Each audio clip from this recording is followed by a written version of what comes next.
Hi, Nightshade. Good to see you. Lady Aoife, I believe. Swiftblood. Swiftblood.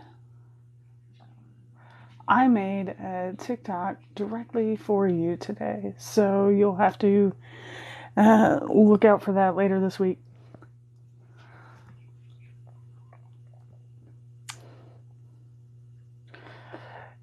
Yeah, I know someone's driving. Be careful if you're driving with this online. Wait for everybody to filter in here.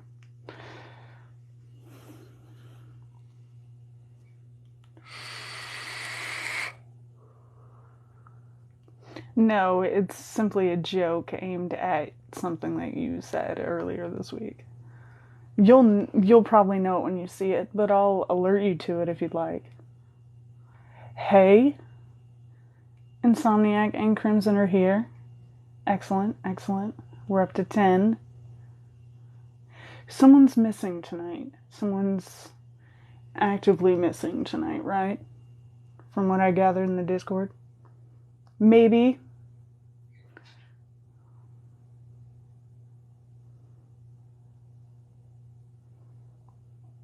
Who's missing?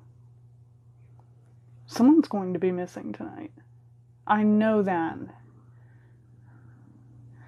That would track. That would track. I believe maybe Felix mentioned that to me last night.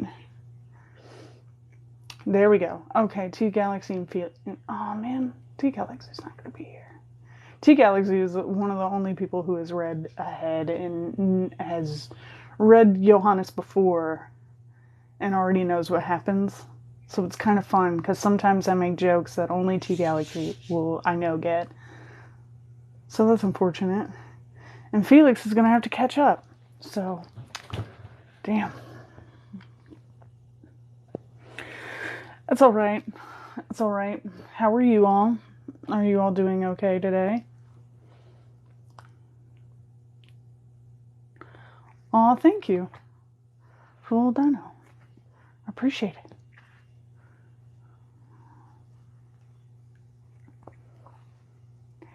Melting. Kind of, same. It's really hot here. I couldn't actually put the entire uniform on because it's just really hot in this room. And I have to keep the door shut so no air circulates in here at all. Pleasant. Hello. Good to see you. More people filtering in. I don't mind if you do edits and tag me. You cursed gods today, so pretty good. Oh well. That's none of my business.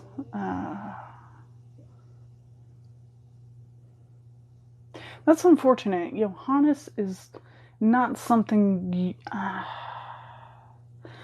look, I don't know. I don't think anybody should aspire to be Johannes.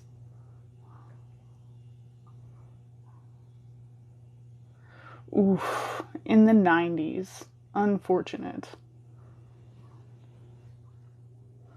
Oh, excellent. I'm glad someone's enjoying the YouTubes. You know why. Why are we even bothering to ask Jen why? Just leave them to their devices.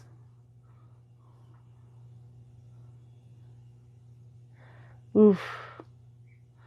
Unfortunate. I would look out for them. They will 100% stab you in the back. That's my assumption.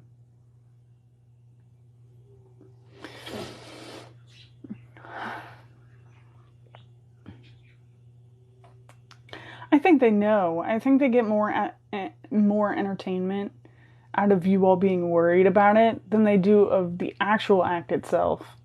So I say we leave Jen to it. Hey man, if I'm ever in a vehicle with Swiftblood, I would consider it a horrible oversight on my part. I wouldn't go anywhere in a vehicle with Swiftblood. Thank you for the compliment. A lot of people say that I have a very calming voice, which I'm glad because I'm going to be reading you a story. So if you're new here and don't know what we do, we meet up every Tuesday at 8 p.m. Central, and I read you a little bit of a book. And right now we're reading The Brothers Cabal, which is the 4th installment of the Brothers Cabal series. If you're worried that you won't know what's going on, or you wish you did, you can always look up the books by Jonathan Howard. Give him the revenue. That would be awesome. Or you could check out my YouTube, where I have posted every single live of all the previous installments, and they are currently uploaded to YouTube, and you can marathon them, fall asleep to them. Or you can listen to 2, figure out that you hate it, and never watch it again. That's always an option. So, I'm going to be reading today chapters 2 and 3 of the Brothers Cabal. Now, if you don't know what we read last time, I can give you a quick recap to that if you'd like. Basically, the brother of the protagonist, Horst, was a vampire who had unfortunately walked into the sun and actually died, and was recently resurrected, much to his confusion, by a group of cultists whom he doesn't know who they work for, but they have picked him up and they are flying him back to a castle. And this is all a frame story, so it is a flashback of sorts. And currently he's explaining all the course of events to his brother Johannes in the hopes that he can help. Thank you very much for the gifts and the roses. I appreciate them. So if you want to join along, you can stay here. We will be chatting for a little bit before I get started. Just to catch up, see how all of you are. The best undead boy, of course. There will be a return of Horst very soon, hopefully. I would like to make some content with this book in particular. So glad you're here, Nodi. Good to see you, good to see you. We missed our hangout session the other day. I'm kind of bummed about it. But hopefully I can speed by your house before Dynamite tomorrow. And we can at least catch up a little bit. Of course, everybody is loving the Shockwave. I've heard so many comments about the Shockwave series, and I need to catch up, but it's going brilliantly. Alice misses her dad. Can't wait to say hi to my princess. Thank you.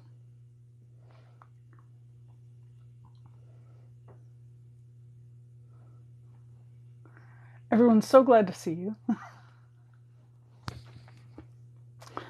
I'm glad to see you. If you want to stick around and listen to the story, I don't know how caught up you are, but we're going to have a lot of Horst content for you to enjoy if you want to show up.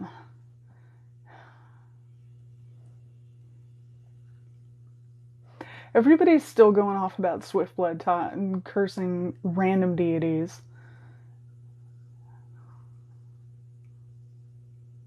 Look, just leave them to it. They're going to do it anyway. I say Swiftblood rides alone from now on, in every vehicle. Make them drive. And then you get in a different car. Get in Maybe's car. Everybody get in Maybe's car. That way no one has to ride together. That way if Jen gets struck down, no one else has to worry about it. Hello. So nice to see you. Glad you could make it.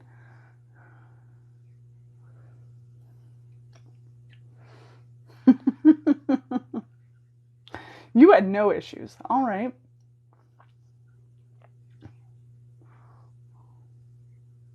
I will still say a rather exasperated warning against it, so you cover yourself. Look, just proclaim loudly, in a very forceful voice in the vehicle, that you have nothing to do with this and you don't condone their behavior. Put your foot down, metaphorically.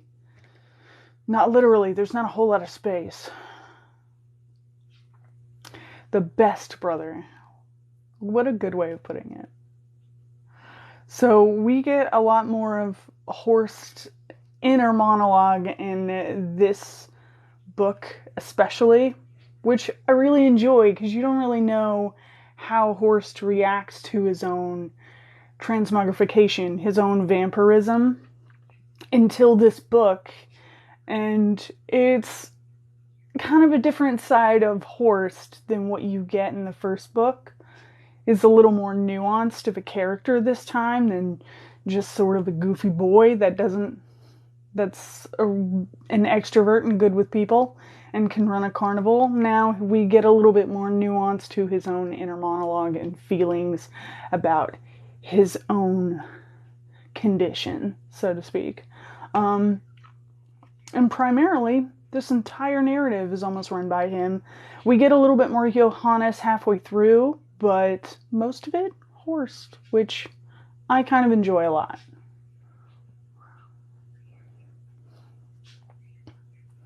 Turns freaking each other out at this point. Well, don't freak each other out too much. You guys do enough of that in Discord.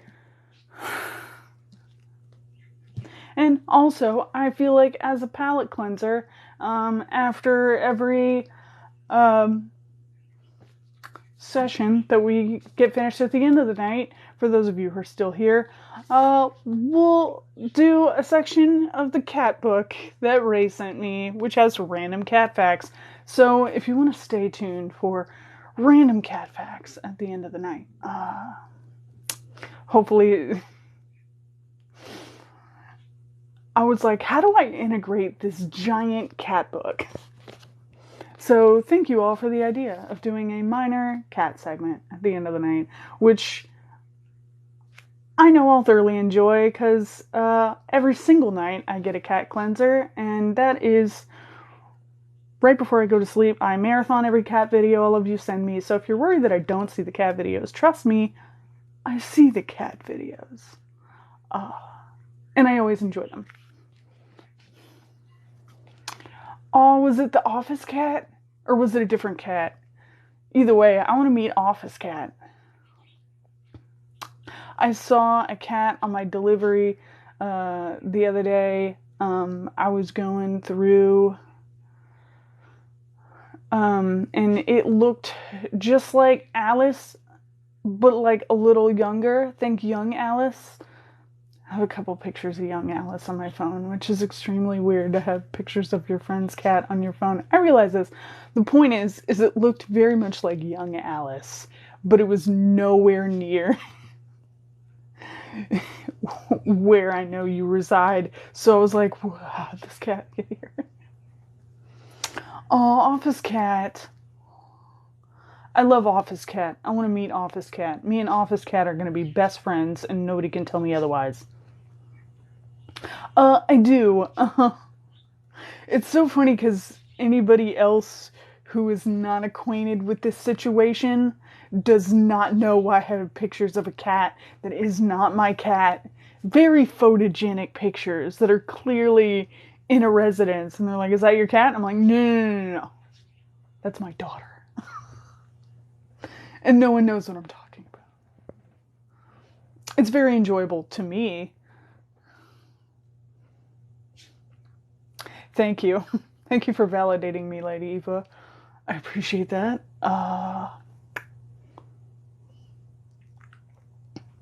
But I will have to stop by and see Alice. And also you as a bonus.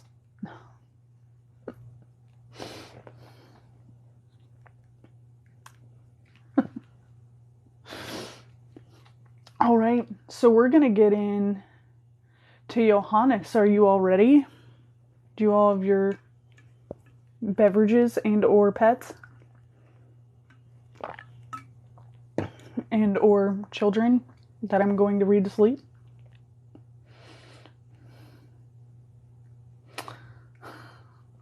I will acknowledge you for several seconds. In succession, mind you. Excellent. Everyone's ready. All right.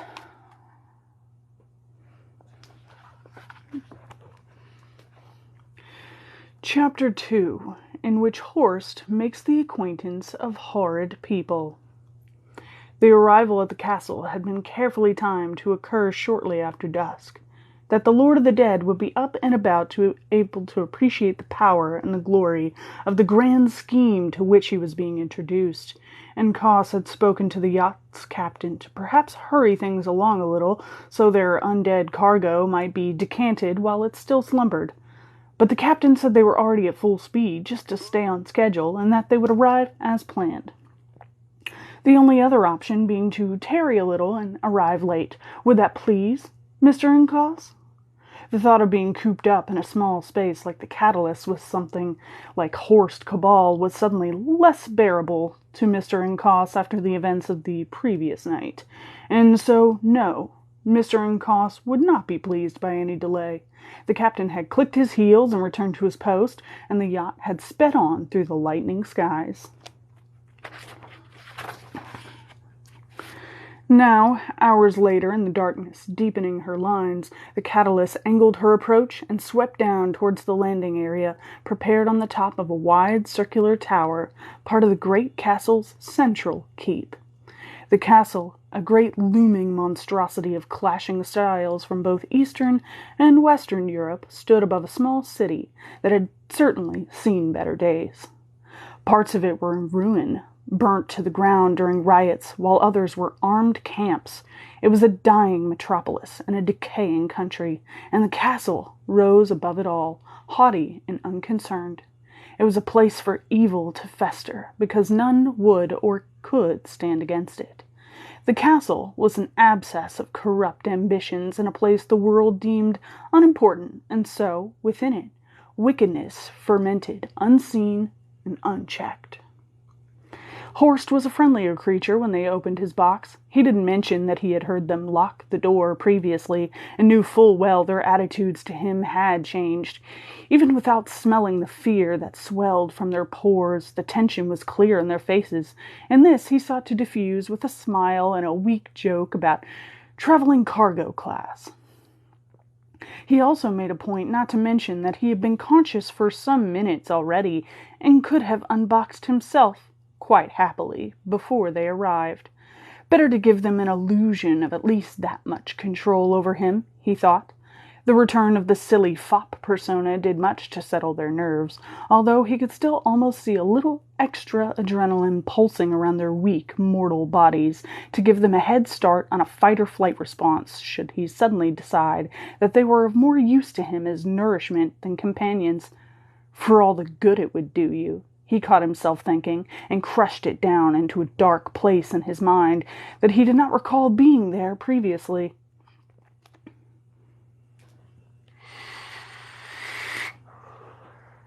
"We have arrived, my Lord Horst," said Incos. "At this castle of yours?" "Not my castle," said Incos, and laughed just awkwardly enough to obscure whether he was joking, as if he would have a castle, or truly thought Horst had believed that. Horst was unsurprised that they were at their destination. He had known by the tilt of the yacht as it maneuvered that it was no longer cruising, and the timing fitted with what he had been told about the length of their trip. Oddly, he no longer felt very interested in exactly where they were. Such concerns, borders, territories, flags, and nations, seemed very artificial and trifling. When he imagined the world now, it wasn't as the political jigsaw of countries he had studied on maps as a schoolboy, but rather a living, physical world of mountain and forest, river and coast. "I have little luggage," said Horst, indicating the coffin and a small trunk containing several changes of clothes that had been waiting for him when he boarded. Remarkably, they were excellent fits. Less remarkably, he didn't much care for the cut and choice of the colors. They were very restrained, and black dominated throughout, with a little scarlet and imperial purple to lift affairs. But for these small peacock flashes, Horst thought they may as well have been chosen by his brother, a man for whom black and white would do until something less gaudy was devised.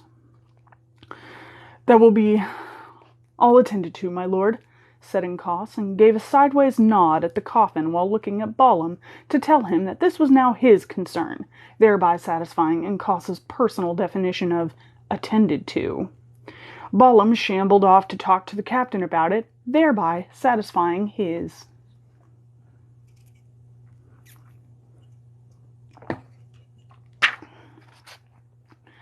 It's raining, said Horst suddenly, and Koss looked at him with surprise. Well, yes. How did you know? I can hear it, said Horst, and he could. He could smell it, too, along with a faint scent of wet stone. But this he kept to himself. He had already made them nervous enough.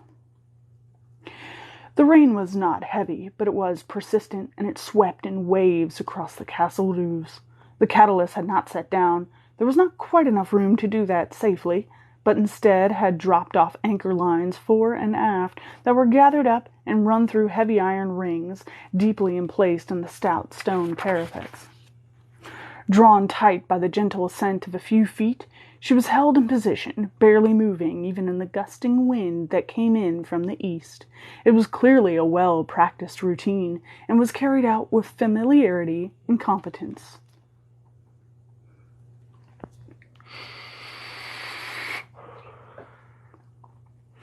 The yacht's forward gangway lowered smoothly on its cables until the leading edge touched down with a reassuring steadiness. In the rain, a welcoming committee of sorts, the sort that isn't very welcoming, waited beneath umbrellas. They were lean and ascetic people, all men, and they dressed as if in permanent mourning. The appearance of a corpse proceeding down the ramp, followed shortly by his coffin borne by Balaam, Donner, and 2 members of the yacht's crew, did nothing to alter this impression. The group of waiting men looked no more excited by Horst's arrival than if he'd been a London omnibus arriving exactly on schedule, so he did not entirely take the words of the first of the men who stepped forward to greet him at face value. "My Lord Horst," said the man. His tones were dry, educated, and perhaps a little arch under the circumstances. "It's a delight to meet you." "The pleasure is, all mine," replied Horst with equal sincerity. "I am Velasco de Ozma." A strong brow and nose were betrayed by a weak chin on an otherwise noble countenance. It was the sort of face that would have looked at home over a polished chess plate while busily engaged in the infection of South American natives with Catholicism and smallpox, while all the time robbing them blind of every grain of gold they might have. "And these are my associates," he returned to 2 men who stood by and indicated them one at a time. "Ewald von Ziegler." A man bowed and attempted to smile graciously, but the effect made his neck retract into his collar slightly, and the smile slipped up on one side of his face, as if trying to escape before admitting failure and settling into a weak beatific mark. The outmoded wipers of hair in the middle of his cheeks did little to improve matters. "And Burton Collingwood." The 3rd man was tall, perhaps 3 inches over the 6-foot mark, and broad-shouldered. He was sleek with the effects of wealth, but it lay upon him like a silk scarf on a wolf. He regarded Horst with calculating eyes for a moment before speaking. "My Lord Horst," he said, Lord sounding as false on his tongue as titles always did with every American. "It is surely good to have you with us." Horst detected no mendacity in his tone, but nor did he find any friendliness. He realized Collingwood was only pleased to see him as one might be for an expected package. "It is kind of you to say so," he replied. "Such a pleasant reception. Thank you, gentlemen." He was directed through the double doors of the tile-roof shelter to descend via a broad curving stone stair that followed the tower's outer wall. Behind him proceeded the coffin-bearers, and behind them von Ziegler, de Ozma, and Collingwood. Horst noted a possible significance of the order. If the coffin were to be dropped, it would careen down the stairs, causing all sorts of alarums and excursions en route. His welcoming committee would likely end up battered and broken, a very sensible reason for their following rather than preceding it. He, however, would have to deal with the situation himself. He was confident of his ability to do so. At the very least, he could evade an errant coffin with ease, or, if the wind took him, he could stop it providing he could find enough traction. Was, therefore, the order of the descent a test? Would the coffin be accidentally dropped? He hoped not. It was a nice coffin, well furnished and very comfortable, and he would hate to see its corners dashed and its surfaces scratched by a short career in stair tobogganing. His host, however, had decided on nothing so cheaply dramatic, and the landing below was reached with all due decorum. Horst's welcoming committee inveigled him to walk with them while his coffin was conveyed off in another direction. "It is being taken to your chambers, my Lord Horst," Ozma explained. "My chambers?" Horst wasn't really used to the concept of chambers since his change in subspecies. A cellar or a specially spacious cupboard would certainly have sufficed. Indeed, his last habitual resting place during the daylight hours had been a chest of the type used for storing out-of-season clothes or blankets. He halted for a moment, unexpectedly nostalgic for the cozy darkness and scent of camphor.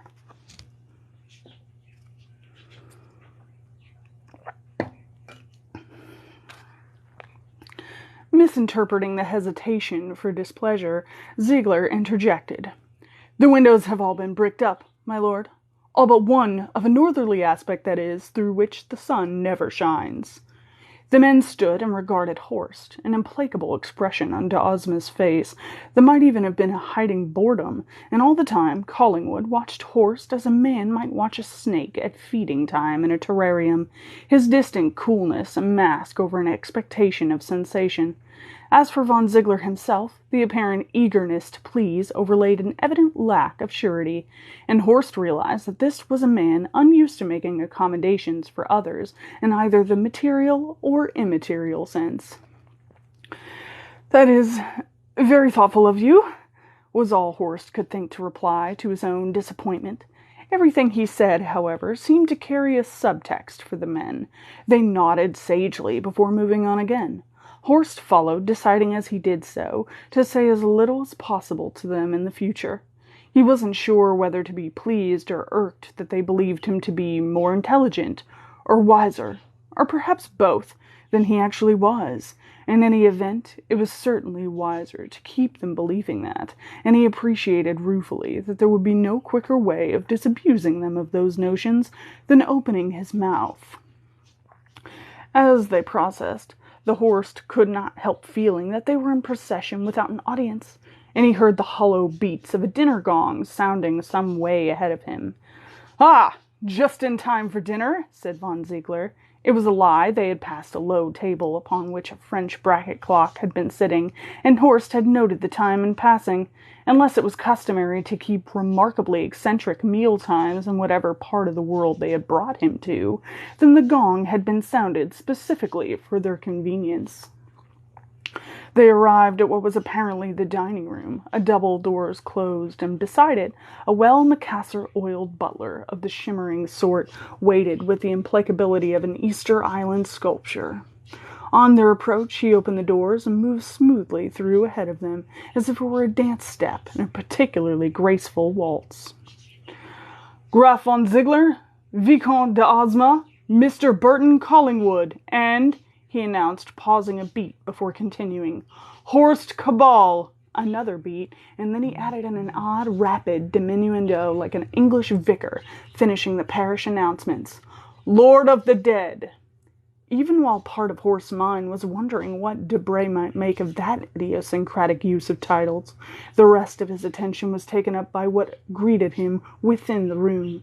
The room was vast and high-vaulted, certainly more likely to have once been an audience chamber for some ancient king given to grandiose gestures than anything as cozy as a dinner room.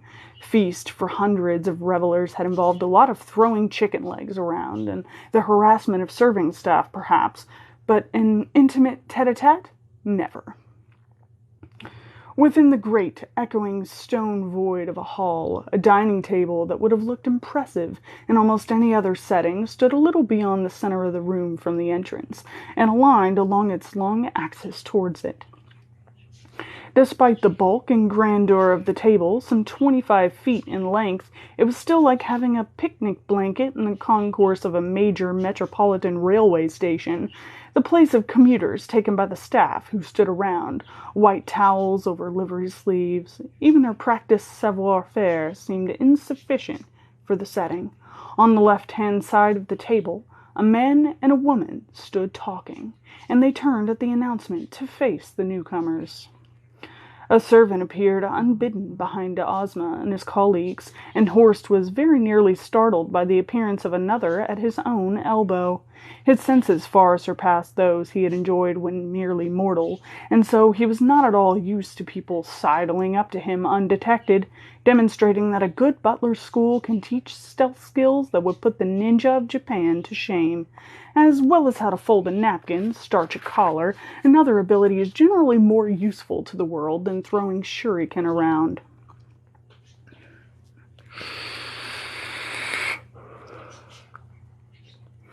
He was conducted to the left side of the table, the woman being seated by another of the ubiquitous servants as he approached. As was his wont, honed over years of hot-blooded hormonal exhortation, and still ingrained despite his changed nature, he cast an evaluative eye upon her as he approached. Her hair and eyes were dark. What he would have said was a Mediterranean type, but for deadly paleness. She was thin, too, and the suspicion of illness rose in his mind. He gauged her to be in her mid to late 20s, though the simple black dress she wore would not have looked out of place on his grandmother, down to the choker and locket at her throat. Belatedly, he shifted his attention to her companion, and discovered himself under at least as much attention from that quarter as he had lavished upon the woman. Horst's hackles rose. He immediately disliked this man, and not simply because he was smiling arrogantly at Horst, having caught him in the act of assessing his companion. In Horst's earlier days, when he had enjoyed simple pastimes, as routinely breathing and not bursting into flames in daylight, he had excelled in what he termed seeking companionship, and what his parents had called womanizing. His mother with pursed lips, his father with a stern brow during the lecture and a wink at the end of it. He disliked the term himself. It sounded predatory, when all he was doing was being friendly, usually very friendly, and frequently extraordinarily friendly. He liked women, and he was relieved to discover they liked him. In his joyous odyssey through the massed ranks of womanhood, however, he did not often happen across other men who fitted the epithet womanizer rather too well. They did not tend to be nice men, which was why Horst cavilled so strongly against the term being attached to himself. They used, often abused, and discarded. Rudeness was one thing. Indeed, Horst excelled in applied rudeness when that application involved himself in limited engagements with an audience of 1, occasionally 2, and on a particularly memorable occasion, 12. A women's lacrosse team had won a famous victory the players were looking to celebrate, and Horst was looking lonely in the tavern where they discovered him. The progression of subsequent events seemed almost inevitable in hindsight. To repeat, rudeness was one thing, but these womanizers stooped to impoliteness, and that was unconscionable to Horst. These men broke hearts, and when they noticed it all, it made them laugh, or, at the very least, smirk. It was a distinctive sort of smirk, and one of the few things in the world that could move the usually equitable and equanimous Horst to feel murder flicker in his breast. The man was smirking that very class of smirk, and Horst knew there and then they would never be friends.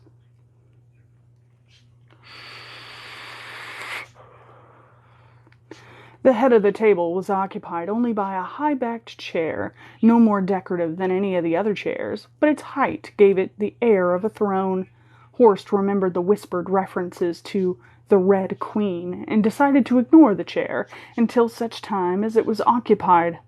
On the tall chair's right hand sat the unknown man to whom Horst had developed such an easy and swift animosity. His clothes were expensive enough that the slovenly manner in which he wore them only served to add to his undeniable charisma by advertising his nonchalance. He was wearing a jacket of maroon velvet that Horst found himself coveting somewhat, a black waistcoat, a soft white linen shirt, and a black cravat. The cravat was partially untied, and the shirt's top button undone. It was a statement of style that Horst had used many times in the past, and it galled him to see this man using such similar devices. He became very aware of his own impeccable turnout, and wondered at what point he had turned into his brother.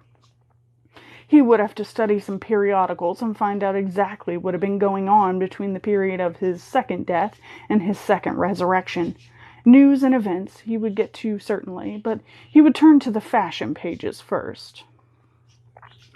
As for the man himself, his lean and hungry look would leave Cassius seeming bloated and soporific. His face was well-shaped, and it pained Horst enormously to admit to himself, undeniably handsome in a shallow matinee idol sort of way, should you happen to like that sort of thing. He wore his hair long in a flowing mane of gentle waves that ran from a sharp widow's peak to comfortably below his collar. Horst, unused to envy, found words like gigolo and widow chaser slithering around inside his head, hissing and dripping venom. Fortunately, he didn't have to sit next to the man, for the pale woman sat between them. As the welcoming committee arranged themselves on the other side of the table, Horst noticed that the place to his right was also left empty. "Are we expecting anyone else?" he asked Ozma, who had taken the seat directly opposite to him. "Not quite yet," said the Spaniard, as he smoothed an errant raindrop into the cloth of his jacket's biceps. "When he has been recovered, he shall join us." He looked up and straightened Horst's eyes, a brave or foolish thing for a mortal to do. His expression was sleekly satisfied. "Just as you were." Horst looked down at the dinner setting while he considered his next words. Part of him noted that it seemed very simple in comparison with those of the other diners, but he did not give that so very much consideration. He looked up again and said, "And just who are we? Gentlemen, I am grateful for your efforts in bringing me here, but your reasons. What are your reasons?" "We shall dine first," said Ozma. "Discussion can wait until afterwards."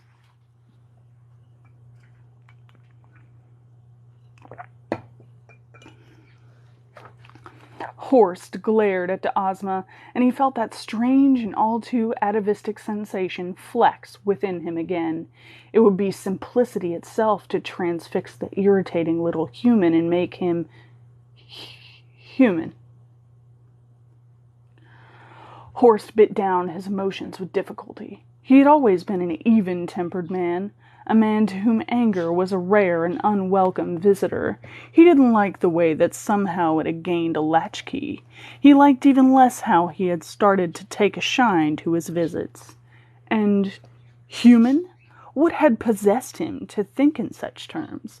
Something flexed inside his heart again, and he felt both fear and pleasure at its presence. So distracted was he that he hardly noticed the waiter again until the man was at his side filling his wine glass.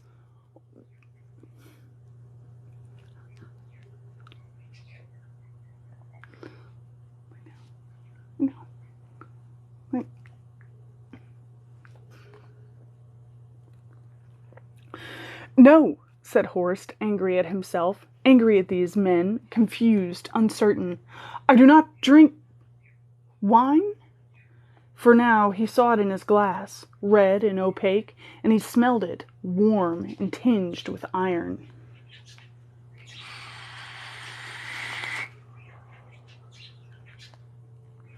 His first impulse was one of disgust, yet even as he tried to find words to express it, his hand closed unbidden around the stem of the glass, and it was rising towards his mouth. He was conscious of the eyes upon him, and closed his own that they might not see the fear there as his lips parted, his upper canines extending in a small, smooth tensing of muscle that was a small ecstasy in itself.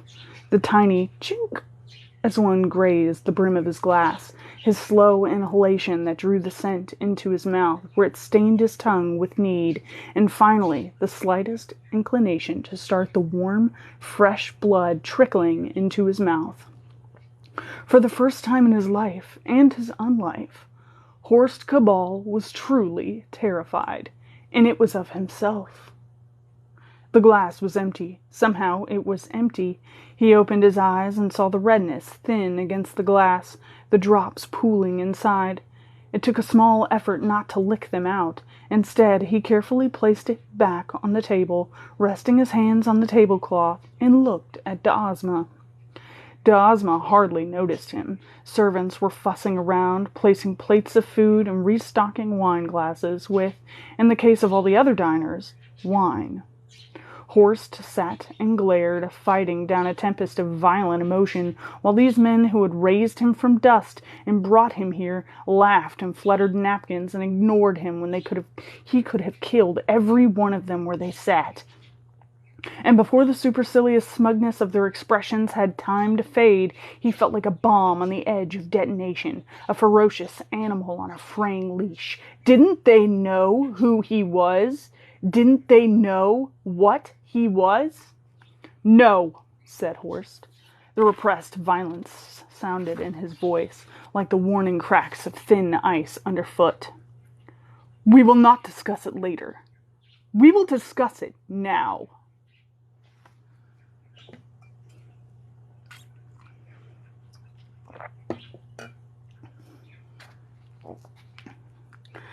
The table grew suddenly quiet.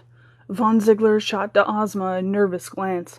For his part, de Ozma seemed momentarily startled, but he guarded that moment well and looked at Horst seriously, though with a small hint of reproachful acquiescence. As you wish, my Lord Horst.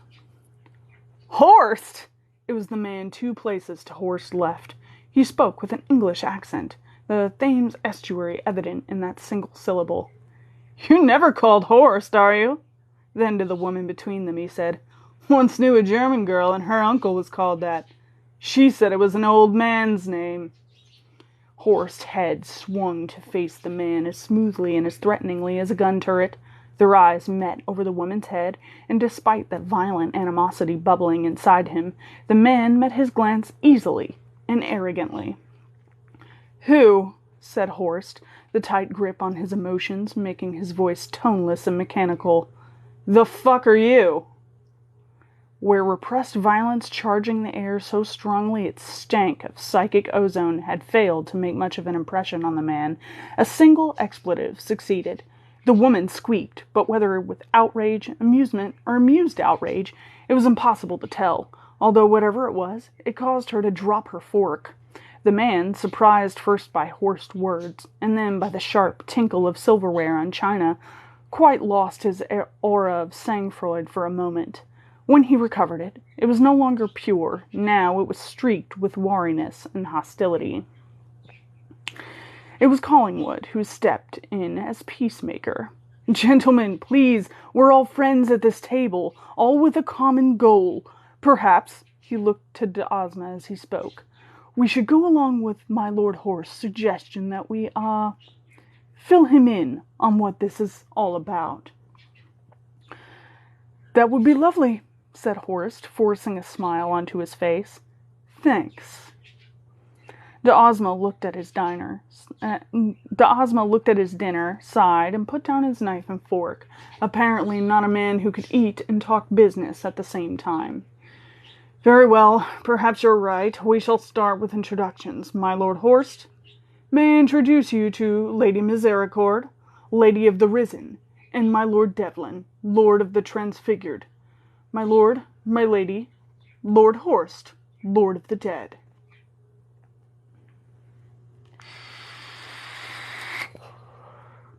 The Risen! Horst looked closely at Lady Misericord. The paleness brought on by long hours away from the sun, the intense gaze of a driven personality and a keen intellect, the chemical burns on her fingers, it all seemed very familiar somehow. Then he understood and almost laughed. You're a necromancer. She frowned slightly at his tone. I am, my lord. That amuses you? Not in itself. No, just a coincidence. Oh, it doesn't matter. I'm pleased to meet you, he said, silently adding, I think. He leaned over and looked at Devlin. Transfigured? Meaning what? Predictably, Devlin took the opportunity to behave in a superior fashion. What? You're saying you can't work it out? Horst wasn't entirely listening. He was looking at the enormous steak on Devlin's plate and detecting a scent that was not entirely human, more canine, but somehow moderated. He made the obvious guess based on it. "You're either a lycanthrope or you need to stop sleeping with dogs," he said. "You stink of mutt." There was an awkward silence. Then Devlin laughed drily. "Right the first time." He returned his attention to his steak. "You were right the first time." Misericord, who appeared to have been bracing herself for a confrontation, looked in some wonderment at Devlin, then at Horst, with a slight smile, albeit one still topped with a frown of curiosity. She returned to eating her own dinner of chicken and green vegetables. If she was tacitly congratulating him on his muscular approach to diplomacy, Horst knew it was ill-deserved. Devlin was not backing down. He was biding his time. Still, trouble piled up in the future may conceivably be avoided, a luxury unavailable when trouble is toe-to-toe and breathing heavily in one's face. He would deal with Devlin when the time arose, by which he meant he would avoid Devlin, or buy him a beer and let bygones be bygones. Or, perhaps, simply tear his head from his shoulders and drink deep from the fountain of arterial blood rising from the fool's still beating heart. Horst blinked. Where had that come from? Furthermore, why did his mouth water at the prospect?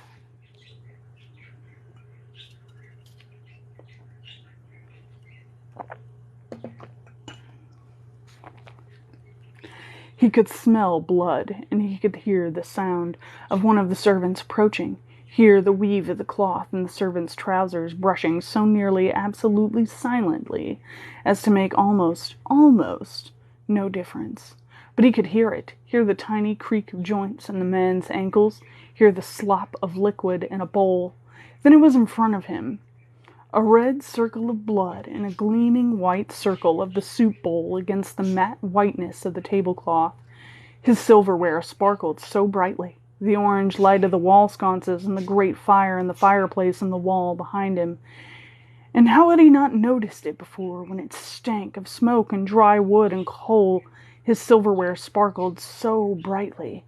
The pale yellow light, so close to white, reflected there, falling from the great chandelier, now refitted with electric light bulbs, a nod to modernity, or perhaps an embracing of it, and yet Horst was aware of it all. The sound of Devlin's knife as he sawed through his steak with an anger he thought he was hiding, and the sound of Misericord's throat as she swallowed her food, her fine, white throat. And Horst's mind ravened and whirled within his head. There was too much world to deal with sanely, too much sensations and thoughts, and his mind was losing its grip. But that was fine. That was good.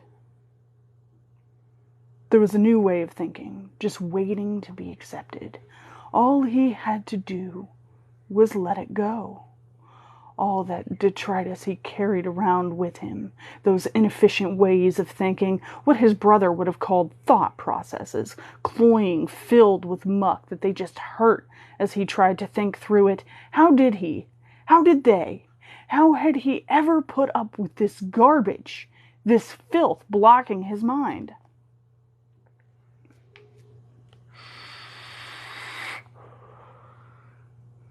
He looked at the red circle, and his head dropped a little towards it. He inhaled, and the smell of death filled his senses. His hand shifted across the tablecloth until the tips of his fingers touched the tip of the soup spoon's handle. Some of the filthiness in his mind suggested perhaps he might like croutons with that. What did that even mean? How did that do anything but waste time and effort that might be more profitably used? Distracted by the clash of thoughts, somehow the words slipped out. "I think I'd like croutons with this." The three men across from him looked at him with expressions varying from bemusement to mild amusement. The Lady Misericord, however, laughed, a quiet laugh, true, and one that was as much a release of tension after the scene with Devlin as much as anything else. It was still a laugh, however, an honest, unforced laugh, and it reminded Horst suddenly exactly what the point of saying such things is. The mess in his mind became familiar instead of alien, and the clarity of thought that had abhorred it so withdrew into the shadows where it had lain for such a long time. With a careful, gentle impetus delivered through the thumbs and forefinger of both hands, Horst pushed the bowl away from him. "I will not feed like this," he said. He glared across the table at these men, these rich, powerful men who had gone to so much trouble to bring him here because of something they desired so much they could not easily express it. "Blood in a wine glass, blood in a soup bowl. Are you mocking me?" Without waiting for a reply, he rose and walked out, the abruptness of this action catching the servants by surprise, such that when he reached the door, nobody was in place to open it for him. He opened it himself and enjoyed doing it, leaving the diners staring at an ajar door, since he could not even concern himself enough to slam it behind him. And that is the end of Chapter 2. So we will take a momentary break. What do you think? Are you enjoying Horst's point of view?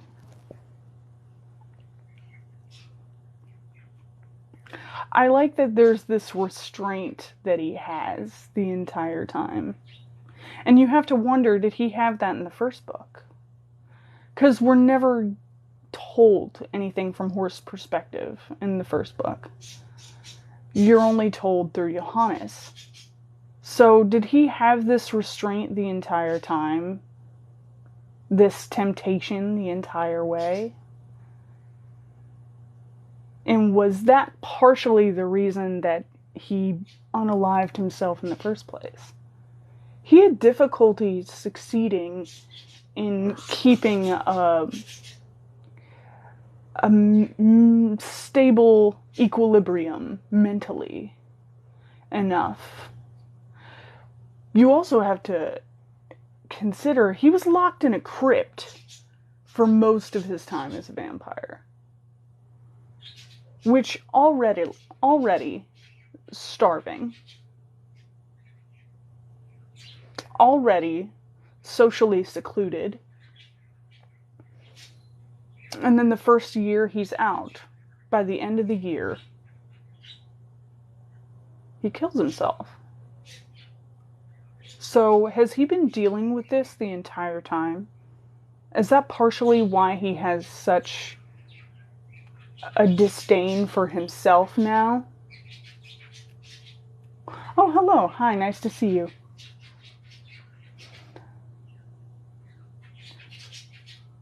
Because when you think about some of the things he does in the first book, appearing behind people and then feeling guilty, drinking blood, but then also condemning Johannes for all of his actions, I wonder frequently if he considers it a sort of hypocrisy.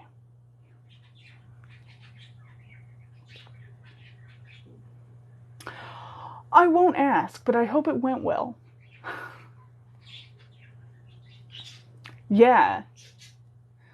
And now that he's back in his body, he still has these temptations, this urge. Every once in a while, he'll think of people in context of humans or prey, and then feels bad about it, and tries to put on this persona of like, I'm a silly, goofy guy, to make people feel more at ease around him, even when it's not what those people want. They want a monster. But still he feels this need to place his human persona in the arena instead of what they want. He has free will to run Raucous here. And still he continues to feel this level of guilt and shame anytime it sort of springs loose. So it's very interesting to hear all this from Horst. And you also got to remember, he's telling all this to Johannes, but Johannes doesn't have a feel for his internal thought processes or feelings. So it's a little different. Resurrection doesn't tend to go well, regardless of method. I'm glad you're liking it. If you want to know what's going on, this is actually the second chapter of book 4.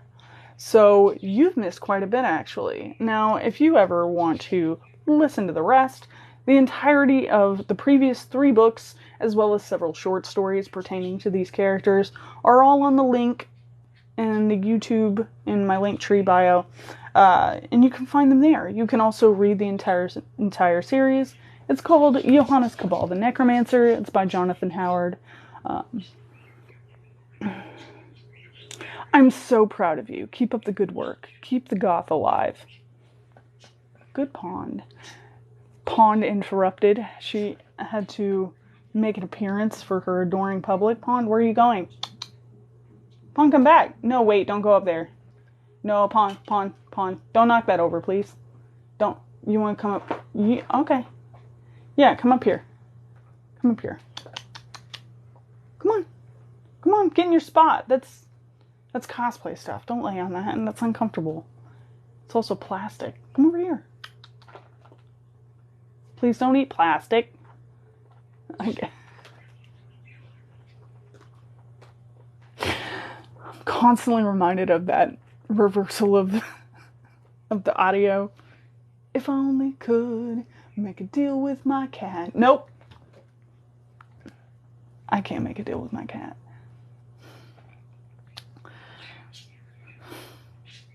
This is what happens when you use subpar discount necromancer. Should have gone to Johannes. Don't get the great value necromancer. Told everybody this before.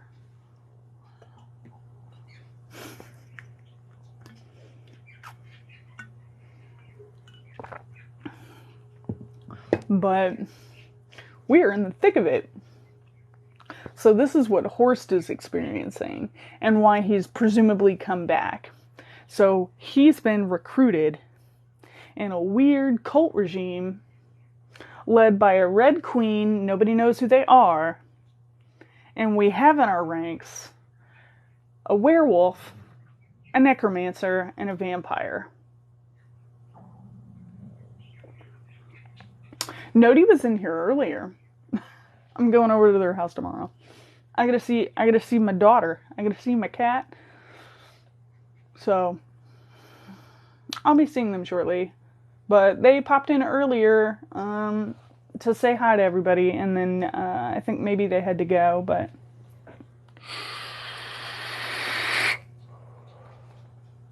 was/is here. Really? I had no idea. I'm such a fan of their work. So that's awesome that they popped in here. But yeah, I hope you all are enjoying it. I enjoy this book as like a kind of break from the built-up narrative as we know it. And you all seem to really like Horst the first time around, and hopefully you get just as much enjoyment out of his narrative this time around.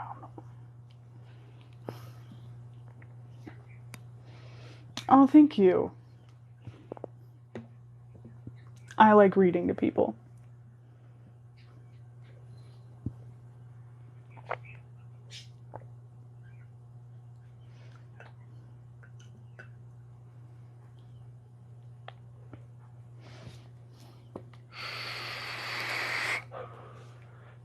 Hi, everybody filtering in here. Oh, we got a jump in numbers. How'd that happen? That happened when I wasn't looking, apparently. I saw 11, and then it jumped up.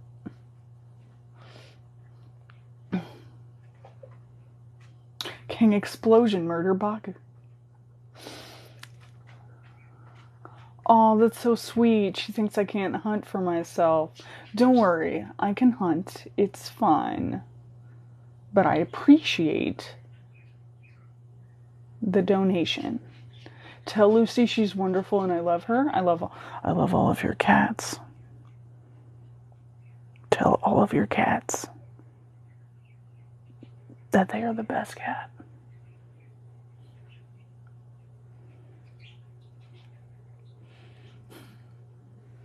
Hi.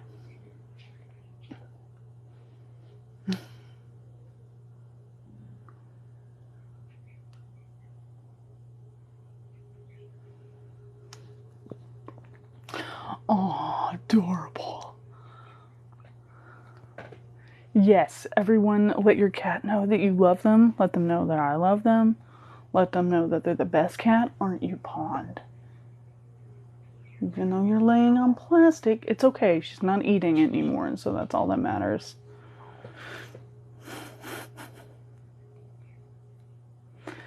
All right. Are we ready? Did we all take our bathroom breaks? Did we go get more liquids? Did we go get another pet or a blanket? Are we good to go? How do we feel? I know you do, Crimson. Oh, it's your decision. You can name your cat whatever you want. I'm very flattered. All right, everybody, strap in for Chapter 3, in which Horst meets the help and there is mild sauciness. Horst located his chambers by the simple expedient of finding a passing servant and demanding to be led to them. Although Horst had never seen the man before, the footman seemed very aware of who Horst was, taking him there with marked swiftness and courtesy. Horst could smell the fear on the man, and it took a conscious effort not to predate on him to make up for his interrupted dinner. Oh, yes, he told himself, because feeding on the help shows so much more panache than lapping blood from a soup plate. He wasn't sure if it was the thought of drinking blood or how it was taken, or from whom it was taken, but whatever it was, it disgusted him, and the footman was allowed to scuttle away with whatever decorum he could summon the moment the door of Horst's rooms was opened. As a boy, Horst had read far too many lurid romances full of sword fights, towering castles, inscrutable orientals, luxuriant potentates, evil uncles, poisons unknown to science, and some kissing. Despite the broadening and heightening such material had provided his imagination, his chambers still caused him a moment of astonishment as he stepped inside. This was an antechamber, which was something of a surprise in itself, as he wasn't used to bedrooms having architectural overtures in this fashion. There was a maid reading on a chaise lounge on the right as he entered. Ruffled by his unexpected appearance, she threw the book under a cushion and leapt to her feet, smoothing down her skirt as she did so.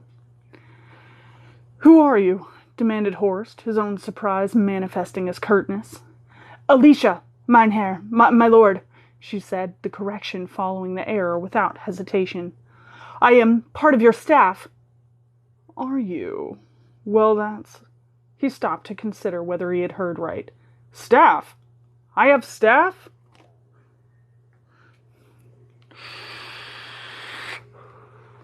"Yes, my lord. Myself and Hermann." Horst could almost see the train of thoughts as she expressed inner irritation, with a slight tautening of her brow, followed by grudging esprit de corps, by a wry drawing back of one side of her mouth, and then finally re-engaging him with frank eye contact. "We weren't expecting you quite so soon. I apologize for both of us, my lord." For his answer, Horst walked past her and recovered her book from its hiding place. "The Art of War?" He looked at her quizzically. "I'll be honest, I wasn't expecting this. I expected a novel with—" He quickly ran through the usual activities practiced within novels to his experience, discarding most of the subject matters as he went. "Kissing, primarily. I don't suppose Sun Tzu ever had much to say about kissing. Does he? I don't know. I've never read it." "I'm sorry, my lord. I am not supposed to read on duty." "No?" He wafted the slim volume at her. "Funny sort of book for a maid to be reading." Again, the eye contact. And there was a flicker of anger there. "I'm trying to improve myself," she said, the anger guttered out. "Please don't report me, my lord." "Very well, I shan't, on one condition and for one reason. The condition is that when those stuffed suits aren't around to be outraged, you call me Horst." "Of course, my lord Horst." "Don't be awkward, just Horst. And the reason is," He smiled, feeling a lot more human in himself. You share my mother's name, Alicia. Johannes Cabal interrupted the narrative at this point. What is this nonsense? Mother's name is Lise. To this Horst said nothing, except to smile the smile of a freelance lounge lizard. Cabal grimaced and muttered, You're disgusting. He tossed the book to her. She caught it easily. Best hide that a bit better in the future. Don't want them thinking you're getting ideas above your station or anything seditious like that. Thank you, my... She saw his eyebrow rise and stopped herself. Thank you, Horst. There. That wasn't so hard, was it? Right. He walked to the antechamber's inner door and rested his fingers on the handle. Let's see what this lot thinks is suitable lodgings for a dead man. His smile slipped. You do know I'm dead, don't you? Technically, anyway? Alicia nodded. We were told what you are. Horst sighed. Good. Much as I love surprises, some things shouldn't be. You know, looking after one of the undead, effortlessly charismatic and supernaturally charming, I grant you, but nevertheless a dead bloke. It's not something that should just be foisted upon you. That doesn't really make for a good work experience, does it? I'm enjoying it so far. Horst dropped his hand to his side and turned to regard her. Are you? Really? She shrugged. You're not at all what I was expecting. He laughed, a little bark of a laugh that made her jump. I don't think I'm at all what your employers were expecting either. He swung the door open and walked in. Somebody had been reading too many novels of the sort Horst had once favored, and then topped them off with a course in interior decorating. The walls were papered in a deep maroon pattern detailed in crimson, and it took a moment of déjà vu involving memories of several mid-market restaurants before he realized that the colors were those of Venus and arterial blood respectively, at least by intent. The overall effect was of trying rather too hard. He smiled ruefully. He was no lord, no matter what people kept telling him. A real lord would probably have harsh things to say about such decor. Déclassé, he muttered quietly to himself, not quite quietly enough as it turned out, as Alicia appeared behind him. She said, looking around and nodding. It is dead classy, isn't it? Horst laughed. It's just as well I've given you leave to be familiar, because some people will be kicking you around the room by now for your damned impudence.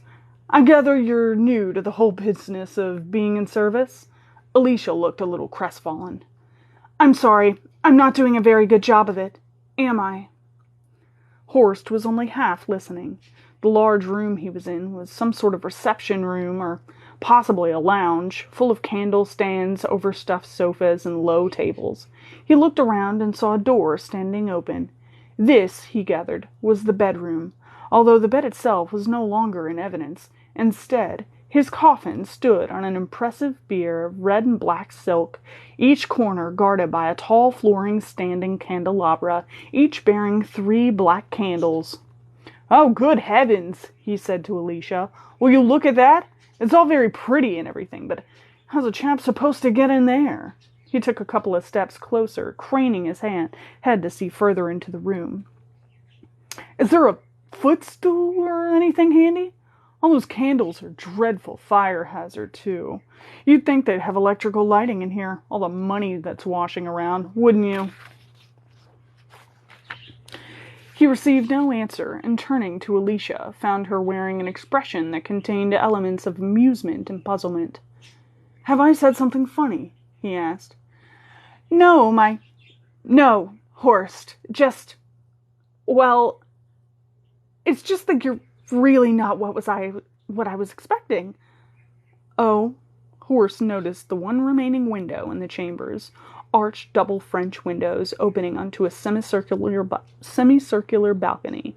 He could guess from the proportions of the room where other windows might have been, but for all their failures in the choosing of colors, whoever had prepared the chamber had done an exemplary job of filling and covering the old openings, for there was no trace of them at all.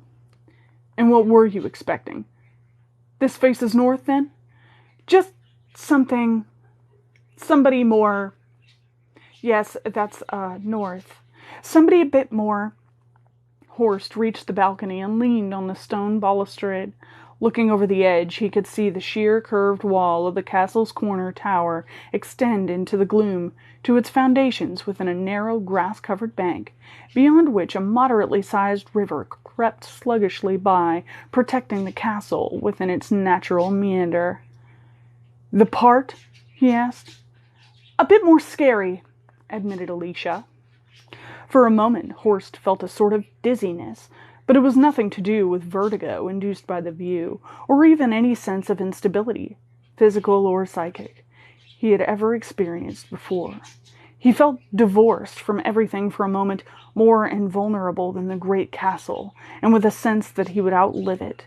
Everything seemed so small, so ephemeral, so insignificant. Everything but he himself. He looked at his hands resting upon the cold, ancient stone of the balustrade rail, pitted by time, and imagined himself holding the world in them, imagined himself crushing it. It felt easy. He looked over his shoulder at Alicia. She recoiled a little at his expression, the distance in his eyes. "My dear, dear Alicia," he said, "I can be a great deal more scary." He looked back out at the night again, but his eyes were closed. Inside the mansion of his mind, he was putting snakes back into boxes.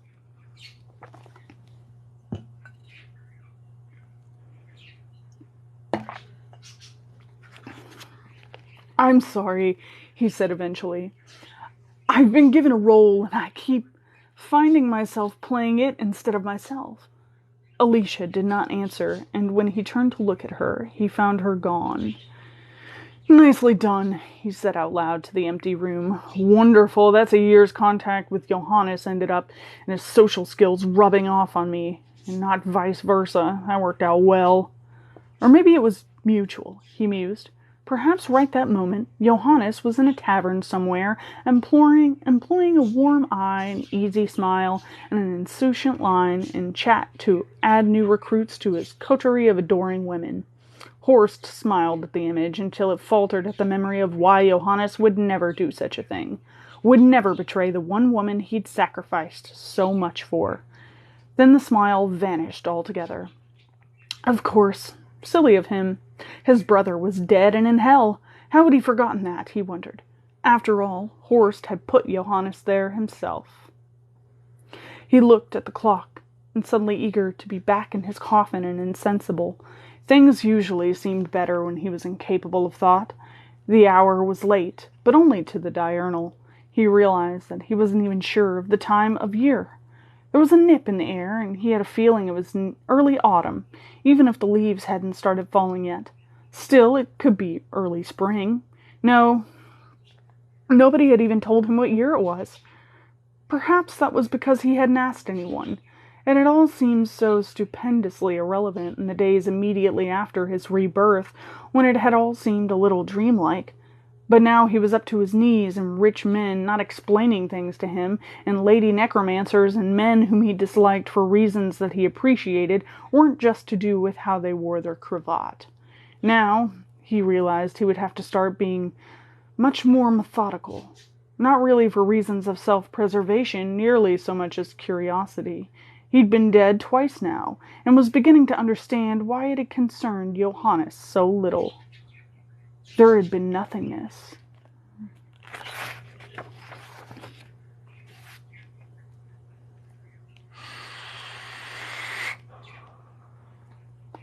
Horst frowned.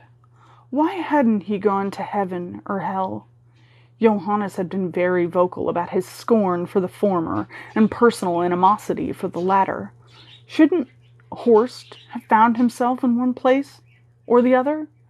It was a peculiar sort of theological question, and not the sort that he was best suited for answering by a priest, should one be handy within the castle, and that seemed remarkably unlikely.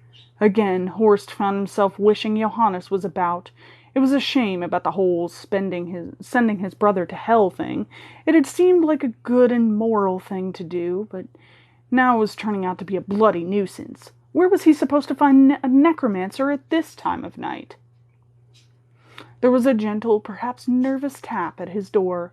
Before he could say anything, the door opened, and Lady Misericord leaned around the edge. "I hope I'm not intruding, my lord," she said, despite the very obvious fact that she was. "There was nobody around, so I just—" She stepped inside and closed the door behind her. "Ah," said Horst regretfully, "I appear to have frightened away my maid. I hope she comes back." "I doubt she has any choice," said Misericord, smiling a little wanly. "The castle is very secure. She can't just walk out." "That sounds like the voice of experience." He waved vaguely at one of the ludicrously over-appointed ottoman sofas, dripping with cushions and decadence. "I'm forgetting my manners. Please, sit." She looked at the sofa and shook her head. "I dislike seats without backs. I'll forget myself, lean back, and fall over, and where shall my dignity be then? I shall stand." Horst half smiled. He regarded her shrewdly. "That accent of yours, not quite German and not quite French. Are you from the Alsace?" "Very good." She favored him with her own half a smile. "And you were brought up in Hesse, although that is provincial English in your vowels?" Horst's eyebrows rose. Although technically true, nobody enjoys the slight pejorative taint inherent in provincial. "Yes," he said, a little sharply to cover his discomfort. "I have had a checkered sort of life so far."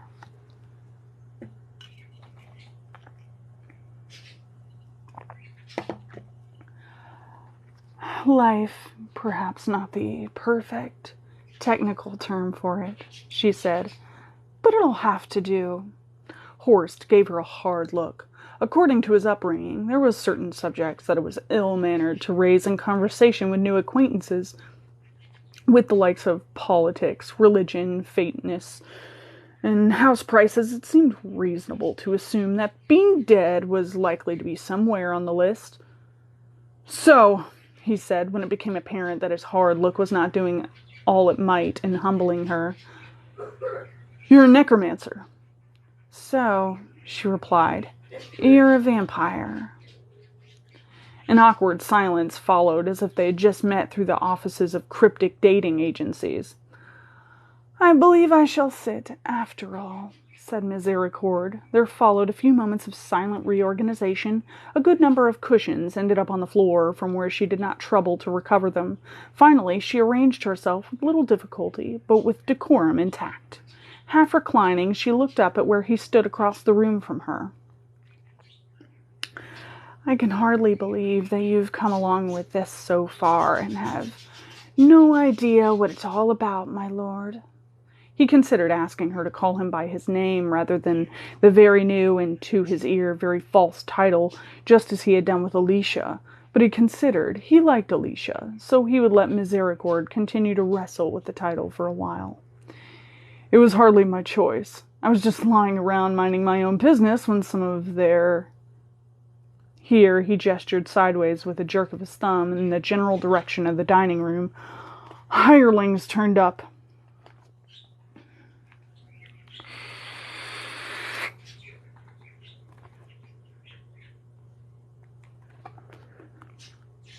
You didn't have to come." "It seemed rude not to. So, what is it all about?" She smiled, or, as her very next action was to avoid answering the question, possibly smirked. "I don't have much experience of vampires," she confided. "There aren't that many of them around these days."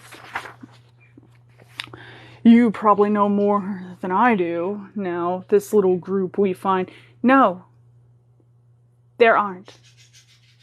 People keep hunting and killing them, which is to say hunting and killing you.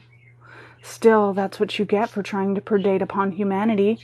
We don't take it very well." "This little group with which we find ourselves recruited, this Conspiracy, it seems.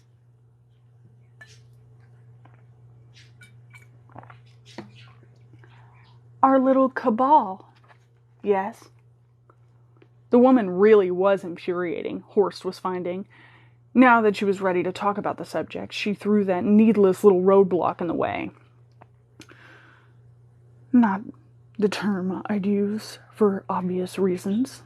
She looked off to one side, digesting his words, and Horst saw that she was honestly confused. My name, he explained. She held out her hands and shrugged, still unilluminated. He sighed. It's nothing important, just you said our little cabal, and that's my name. Cabal, that is. Not the whole thing. I'm not called Horst, our little cabal, he grunted, exasperated at himself. I'm rambling. It hardly mattered. Misericord had sat up at the revelation, eyes wide. You're a cabal? She said in astonishment. Does the name Johannes Cabal mean? My brother, Horst interrupted. Yes, the name definitely means something to me. He was my brother.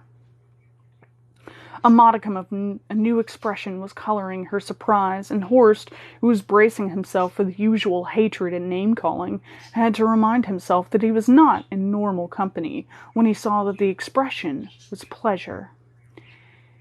This is such a surprise, she said. I had no idea. Cabal. Your brother, that is. He has a remarkable reputation.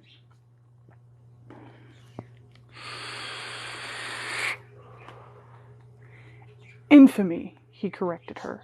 Not especially widespread, but Misericord waved the comment aside. Most people can't even explain electricity. Their opinion is worthless.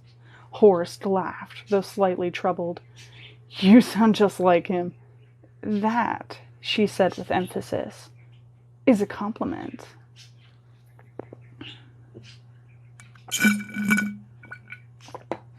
It is. It all seemed a long way from the usual reaction his brother's name provoked. Then again, this was a very different parish. I didn't realize he was so well regarded in your community. My community? Again, that frown of real incomprehension. Her expression cleared. Oh, of course, you wouldn't know. You've been incommunicado for a while, haven't you? I don't know, he admitted. That clock over there tells me the time, but that's all I've been furnished with. I don't know the day, or the month, or the year. I'm beginning to think that might be useful data to know. A desk calendar would have been nice. He looked around the otherwise exhaustively furnished room. Yeah, a desk would have been nice. Lady Misericord was pleased to bring light to this temporal darkness, although if she had been expecting an Olympian detachment to the flight of time, she was to be disappointed. Dear God, he said, and perched on the end of her ottoman sofa. He put both hands over his mouth and gazed fixedly off, reconciling what he knew to the current date. After almost a minute, he lowered his hands and looked at her with disbelief. That's over 2 years. Over 2 years. It hurt, but not for long. When the end came, what I thought was the end came, the world just turned off. Over 2 years. Oh my God. He looked away, still battling to take it in, relieving her of the stress of his regard. But it was only for a moment before he turned back and demanded, I wouldn't know what. Surely Johannes is dead. He licked his lips and anguish flickered across his face for a moment. Dead and damned. I don't know if he's dead, Lady Misericord replied in a slow, careful tone. Sharing an ottoman with a distracted and upset vampire seemed to be a new experience to her, but interesting as it was, she probably had no desire that it should be her last. I only know he wasn't a year or so ago. Horst did not respond, still caught in a web of memory and regret. He saved us all. That got Horst's attention. His head snapped around to bear on her as if she'd just shot a spitball in his ear. He saved who? he demanded. All the necromancers?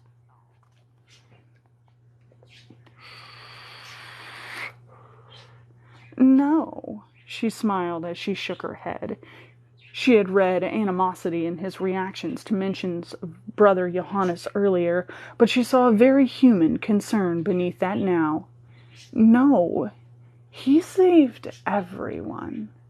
And then, to Horst's increasing astonishment, she told him a tale, learned at second, third, and fourth hands from a lover's indiscretion in speaking of the goings-on in a London gentleman's club to the researches of an occult investigator seeking the truth behind a historical mystery of the Oogle hordes and of a fatal red snow that fell from a cloudless sky, to an outraged exchange of letters between an archbishop and the chief of police for some little border town somewhere. That's an exaggeration, isn't it? He asked finally. That's not Doomsday. Misericord shrugged. Perhaps not, but if even half of what I've learned is true, then your brother saved the world from a horror that would have left nations in chains and 100 battlefields piled with the corpses of those who tried to resist. Horst's mouth opened and closed several times, in the manner popularized by Goldfish as he tried to absorb this difficult intelligence. It was not the scale of the averted disaster that troubled him, but what his brother had been the one to deal with it. This was, for him, far more difficult to comprehend than any other of eldritch horrors from ancient centuries or inconvenienced archbishops. "Wow," he said eventually. "Has your little brother made you proud?" she said, sowing mischief. But to her apparent mild yet pleasant surprise, the mischief failed to take root. Instead, the Lord of the Dead, bane of humanity and master of evil eternal, smiled a huge beaming smile. "Proud? Yes. Yes! You have no idea how happy this makes me." Then, with sudden emphasis, he added, "You're sure he isn't dead?"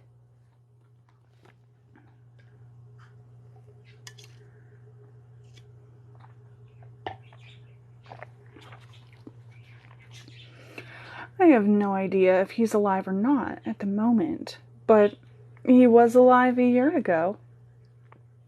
"Then he wormed his way out of trouble somehow," Horst said quietly to himself. He brightened up again. "He'd got into a situation, you see, he was going to die.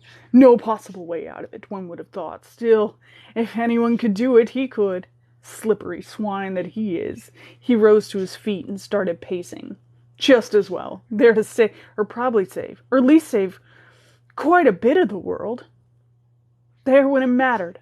My brother." He halted and looked down at her. "Oh, yes. I'm proud of him."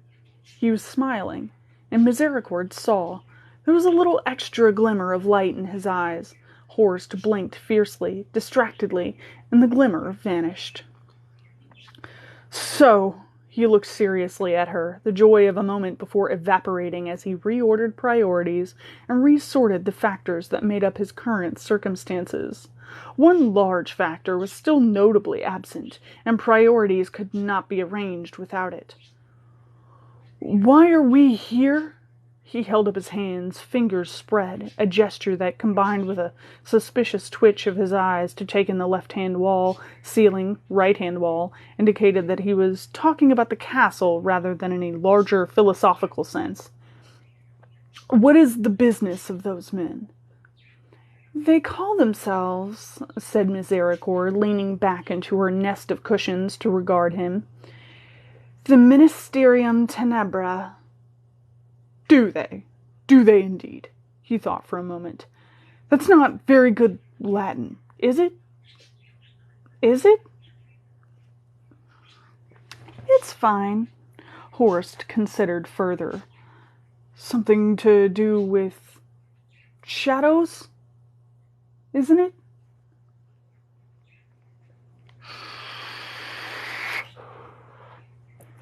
"That would be umbras, I think."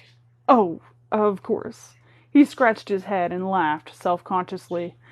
"Johannes was always the one for languages and sciences and most things like that. The Ministry of Darkness, she supplied. Although Tenebrum might have been better. Yes, it might have, said Horst, nodding for no good reason. Certainly not from an informed opinion. So, they sound a bit... He seesawed his head as he thought, trying to find the bon mot. Evil? That's a very absolutist term, don't you think? She said. Do you feel as if you're evil? Well, no, but I never really wanted to be like this. Nobody necessarily wants to be what they end up being. You seem very nice, my lord. A very nice man. I've always tried to be good, decently good, anyway. Not sort of St. Francis of Assisi good necessarily, but most decently good people in the world would call you a monster. And the D Society would kill you on sight. The who? Misericord waved the question aside. Unimportant. It doesn't matter how you define yourself. The point is that you've been defined. You're a leech that walks like a man, a parasite, an unnatural aberration, an abomination in the sight of man and God, a vile mockery of... All right, said Horst, his tone offended. He walked up and down while the wound to his feelings knitted a little. Yet, you know, you're a thinking, rational individual.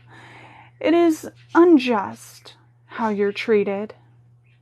In reality, Horst had no experience in being chased betwixt pillar and post by aspiring Van Helsings. He had spent the majority of his vampirehood locked in a crypt, amusing himself down the long years with spider races, followed by a sumptuous feast of mainly spiders. On his release, he had largely enjoyed a year as a showman in partnership with his brother Johannes, who had largely hated it. They had traveled constantly, and Horst had been discreet and careful as when he fed. Thus, he had never encountered stern-faced men with sharpened stakes and strong moral imperatives. The year had finished with a bit of a falling out with his brother, and Horst had condemned Johannes to death and eternal damnation, and himself to brief agony, then endless, insensate, and thoughtless dark.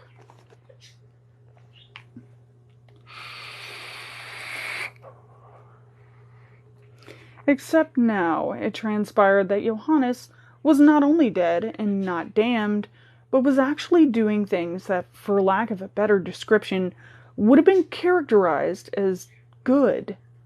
He himself, Horst, was also no longer dust, but thoroughly thoughtful and sensate. For example, Lady Misericord's throat looked very tempting. He was vaguely conscious of his eye teeth slowly extending in the same way an adolescent boy is vaguely conscious of pleasing tumescence when contemplating a pretty girl. Then similarity extended to the sudden embarrassment when it is realized that the effect has been observed and noted by the female in question. Horst turned away, putting his hand to his mouth in a pathetically chivalrous manner. Misericord compounded his humiliation with a light laugh. You see, you're thirsty. It's not your fault. And you don't even need so much blood to survive, do you? If people understood you, vampires and humans could coexist. But there is no desire for compromise. Sooner or later, you will finish with a stake through your heart and the mouth of your severed head stuffed with garlic flowers. Actually, he offered as if it would somehow mitigate such a fate, I still quite like garlic. Really? Well, I'm sure the garlic flowers will more than make up for the whole impalement and decapitation business, she replied. She let a silence form before saying, The thing is, the day doesn't understand the night, and the creatures of the day outnumber the creatures of the night. We are discriminated against, hated, hunted, destroyed. You're not a creature of the night, though, said Horst. You can go down to the shops and buy yourself a loaf and a newspaper, and no one will think anything of it. True. But you can say that of Devlin and his ilk, too. We are not defined by our ability to purchase a baguette and a copy of Le Figaro. If I stood in a town square on market day and identified myself as a necromancer, I doubt I would leave the square alive.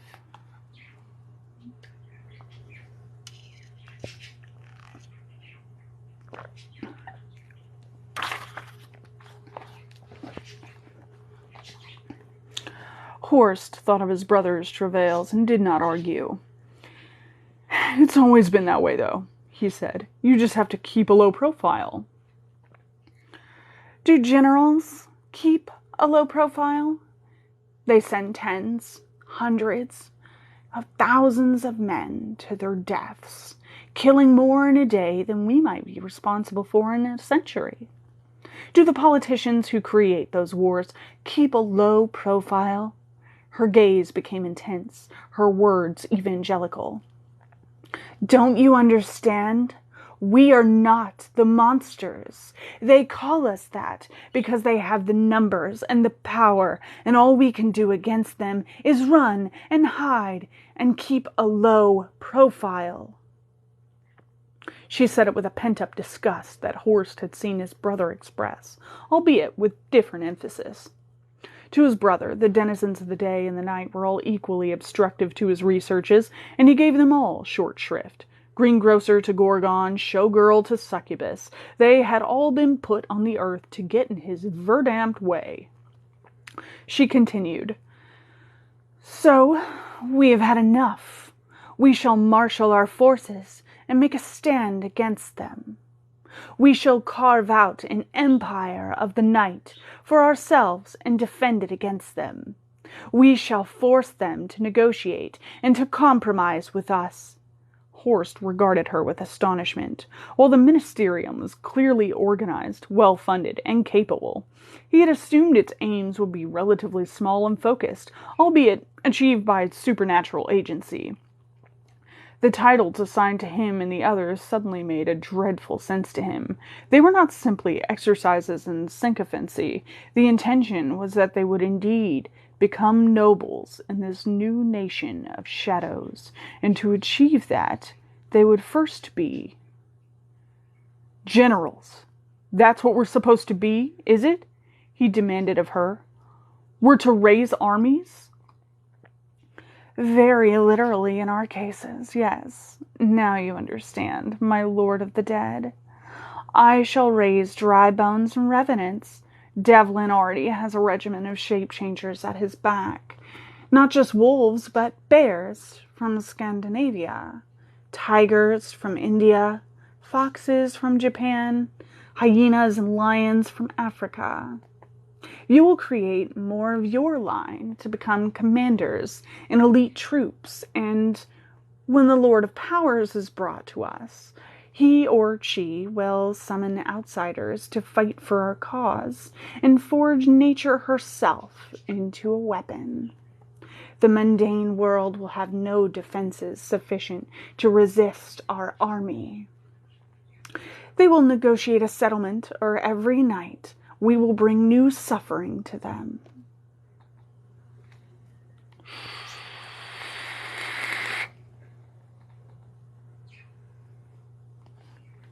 She was breathing hard, her passion for the cause evident in her heat and the vigorous pulse at her throat. Horst found he couldn't look away from it. He wanted to say that their plan was abominable. He wanted to say that the forces they commanded were by their very nature difficult to control, and that many innocent lives would be lost in the chaos of such a war. He wanted to say that he wanted no part of such madness, but all he could do was watch the blood throb beneath her pale, pale skin and say, what part in all this do the ministerium themselves play? They all seem mundane. What do they do? How do they help us? They are rich, and they are ambitious, De Ozma is an occultist, as well as landed gentry. I think he was the one who formed the ministerium in the first place. Collingwood is a businessman. Von Ziegler is some minor noble seeking to re-establish his family's estates by gambling everything on this. Investors. This is just about money and power to them. De Ozma has a scholarly interest in drawing together the darkness into one place, where it can be more easily studied and classified. But yes, when were those worthy people who live in the light ever interested in anything more than money and power? Horst was raging, furious that these men were rallying forces that they must know would cause untold death and terror, yet there was not a tremor of that fury on his face. Horst seemed to be sinking away from control of his own body. There were other impetuouses that were rising in importance, and none of them required rage for expression. Only cold, rational thought. So cold it lay like ice upon the surface of his reason. He saw how the ranks of those he would turn stood before him in his imagination, subordinate, obedient in his. He felt how individually powerful they would be, and how all that power ultimately belonged to him. He saw the day running from him, the solar terminator fleeing like a routed army, and the world turning to eternal night in its wake. He saw Lady Misericord removing the locket and choker from her throat, and running the tip of her finger down the line of her jugular vein as she looked him in the eye.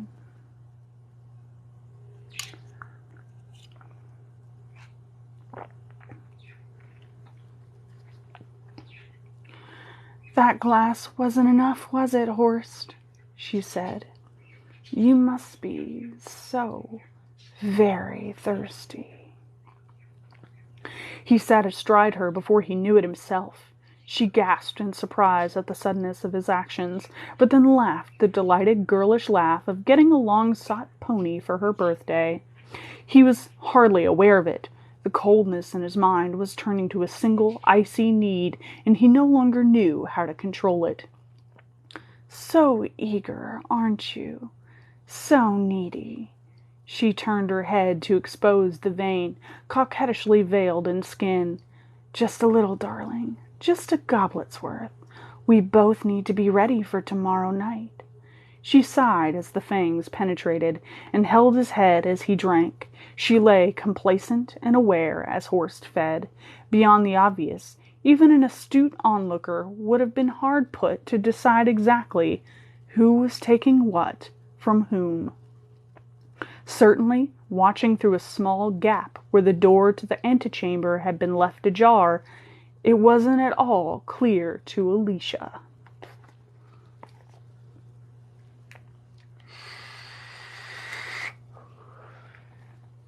An interlude. Johannes Cabal lightly touched the side of his neck.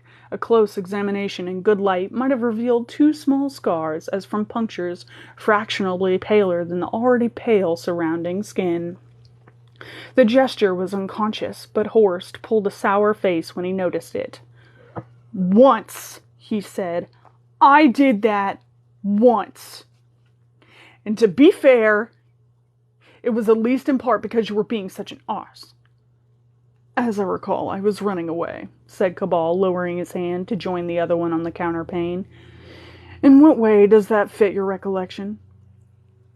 "You were running away like an arse," Horst maintained an aggrieved face for some seconds before giggling.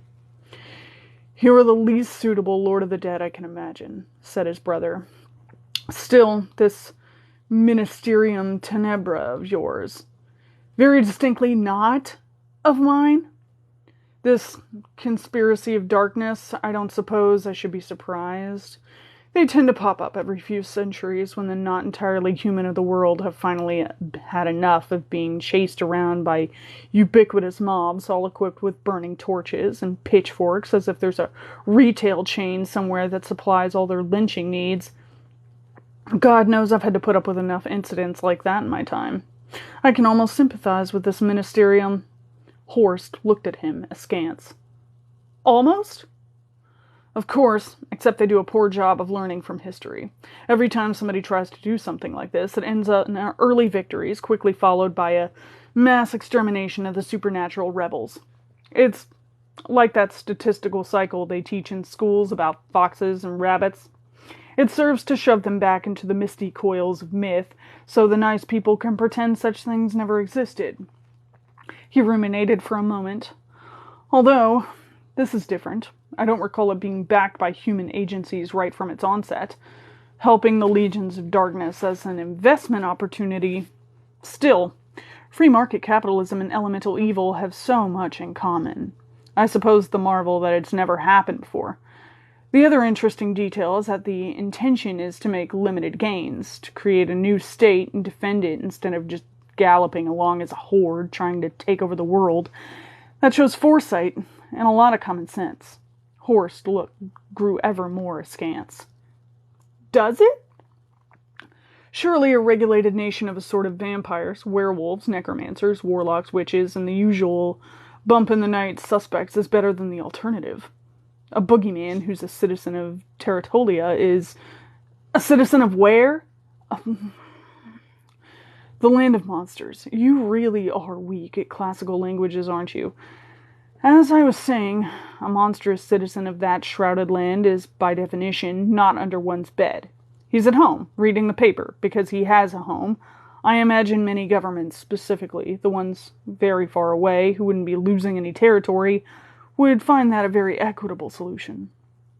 Horst shook his head. There's more to it than I've told you so far. I thought there would be. Cabal tilted his head back and breathed through his nose as he changed trains of thought at Cognition Junction. Misericord. Never heard of her. While as a profession we're not friendly with one another, we are wary, and that means we tend to be aware of one another's existence at least.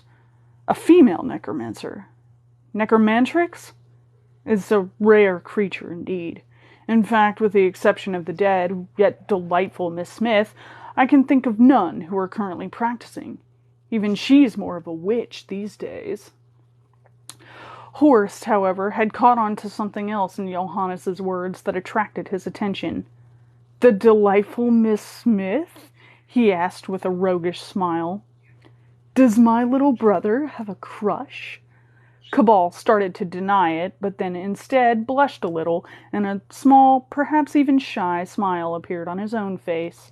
He leaned towards Horst and said in a lowered voice, She told me where to find the 5th volume of Darian's Opusculus. Did she now? Horst straightened up, his smile broadening. You old dog, you. Sharing occult books is like a dirty weekend at necromancers, isn't it? He looked at the clock on Cabal's bedside, and his amusement abated. I'd better crack on. I still have a lot to tell you, and Dawn won't wait.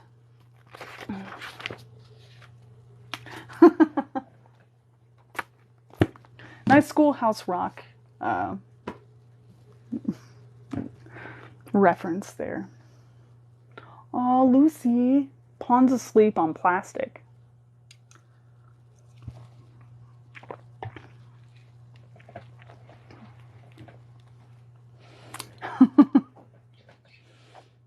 So that is the end of chapter 3. And there's more stuff. The dream of every cat. The dream of Pond, at least.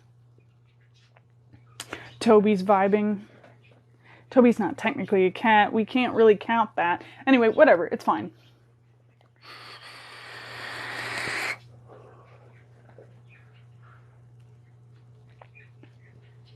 Acceptable as reference only because you do not own a cat.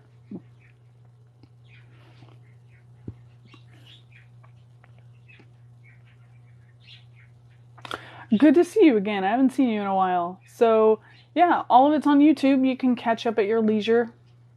We are on, like, book 4 now. You've been gone a hot minute, if I recall. I haven't seen you in a while.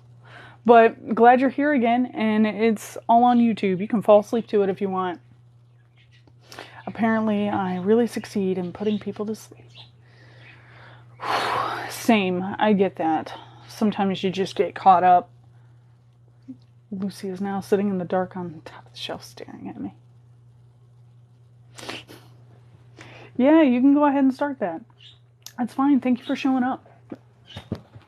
And with that, time for our new segment with all the cat talk. The Book of Cats that Ray sent me. Thank you very much, Ray.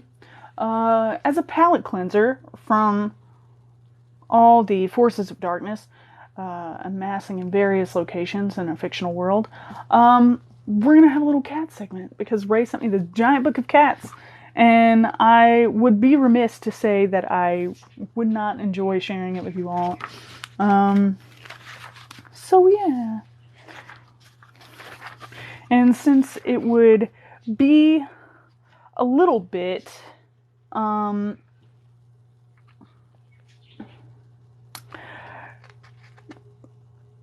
feel like reading a large nonfiction would sort of deteriorate the attention span. So we're just gonna block them off and to little cat facts and go about our way. And I thought, since everyone thought I was so funny, we would do tips for avoiding a mountain lion attack first. Because that was the one I had sent to the Discord and everybody seemed to really find it funny. So we're going to do tips for avoiding a mountain lion. I just was flipping through the contents and that one was the one that jumped out at me. So I figured we'd start with that one. Tips for avoiding a mountain lion attack. Mountain lions, also known as cougars, pumas, and panthers, are the largest cats in North America and live in a vast area from the Yukon Territory in Canada to the Pacific Coast, the Rocky Mountains, and even Florida.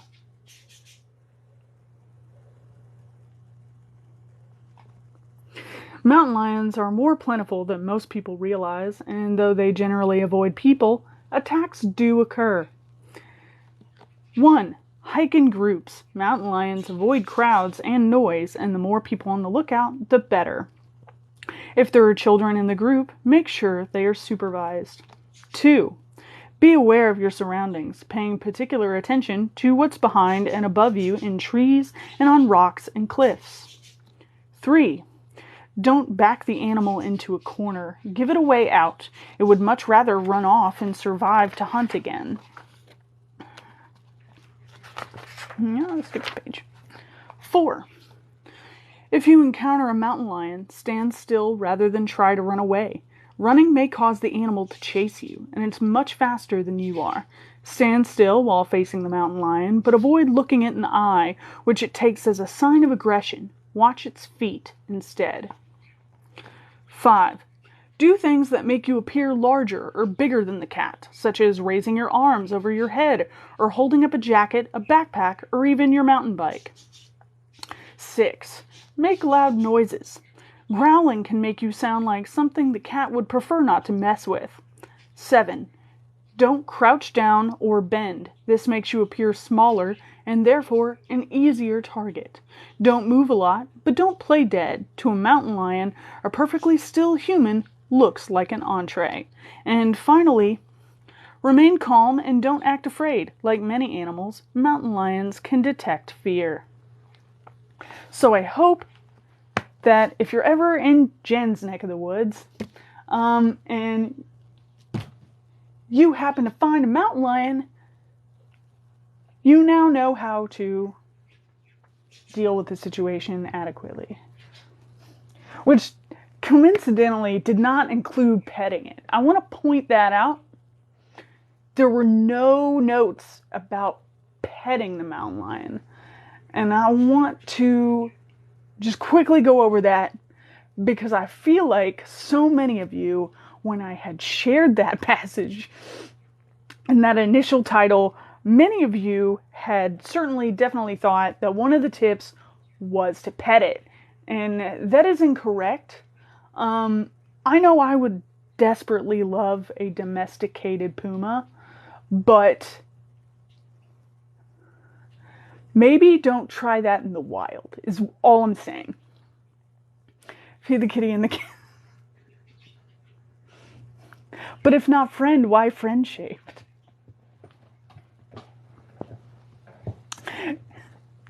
You have a point there.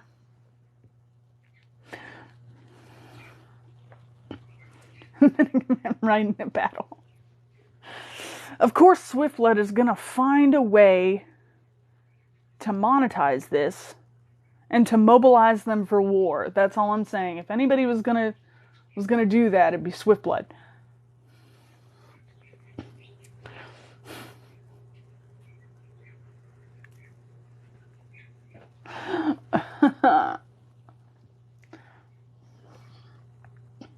I need members for my cat army. You already have 5. Okay. Do you think that's getting a little greedy? Leave some cats for the rest of our armies.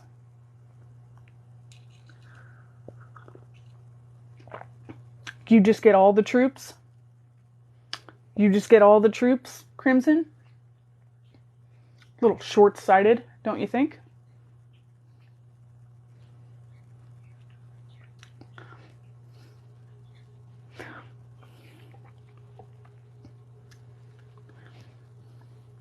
Seven cats. I wish I could have more cats. I really do. I want breakfast real bad. We're not going to get into it. I've yet to forget about breakfast. It's a problem. It's a problem. Am I hung up on breakfast? A little bit, but I'll be fine.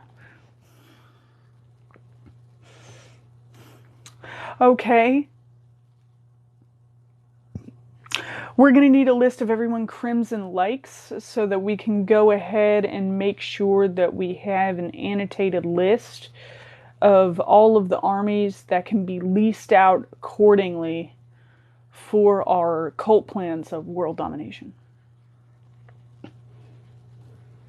Get breakfast anyway. They would be so mad.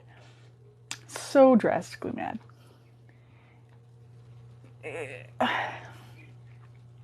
I know, Dad.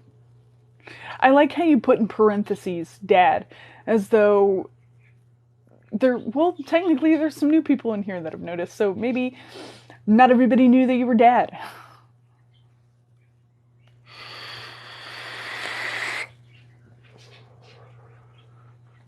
This was a whole event. Dave is my IRL partner. He's playing Elden Ring in the next room. I can hear him. He beat Elden Ring yesterday, and now he's like restarting with the wall. For all of you who play Elden Ring and will enjoy that bonus content information.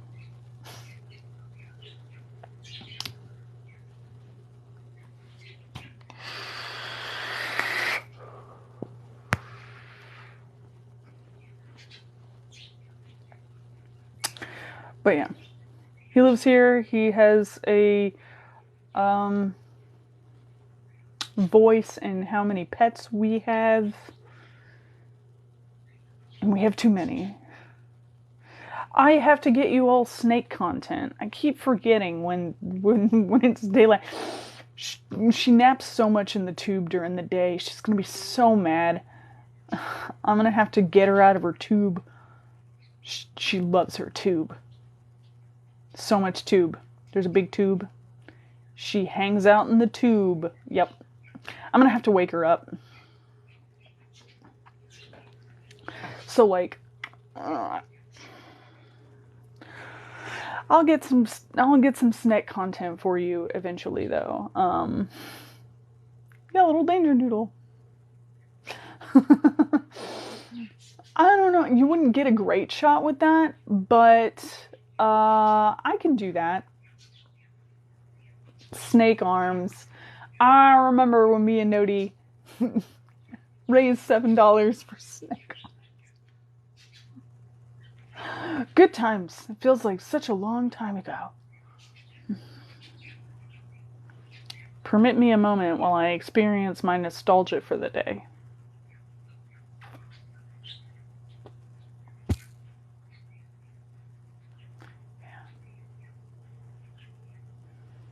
I told him not to raise money for it, to be correct, because how are we going to employ that scenario? We have to think about the logistics of achieving the goal. You can't just take donations for something and then never see the end result. Aww. Good, you held one.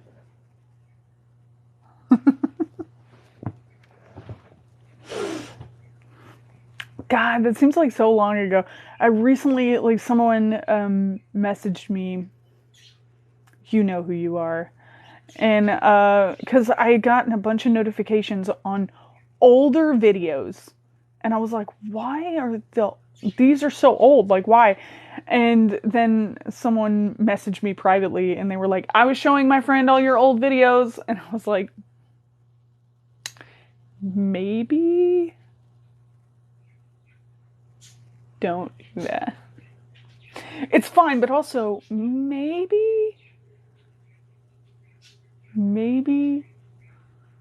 Anyway. But yeah, that was very startling. I don't.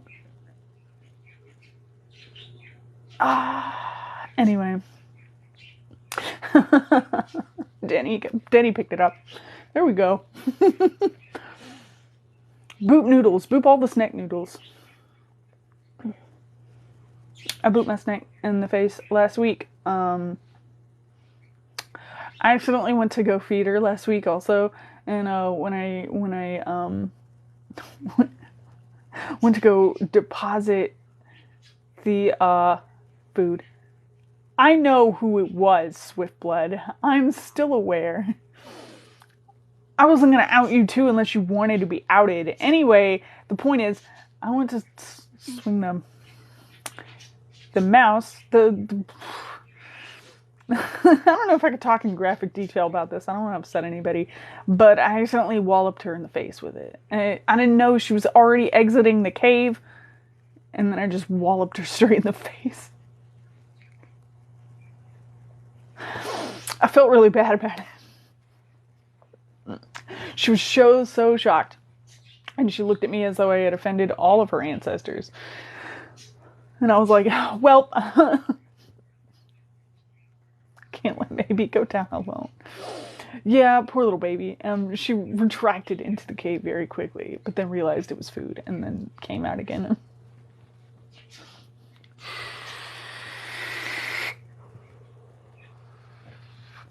But I'll try and get you snake footage.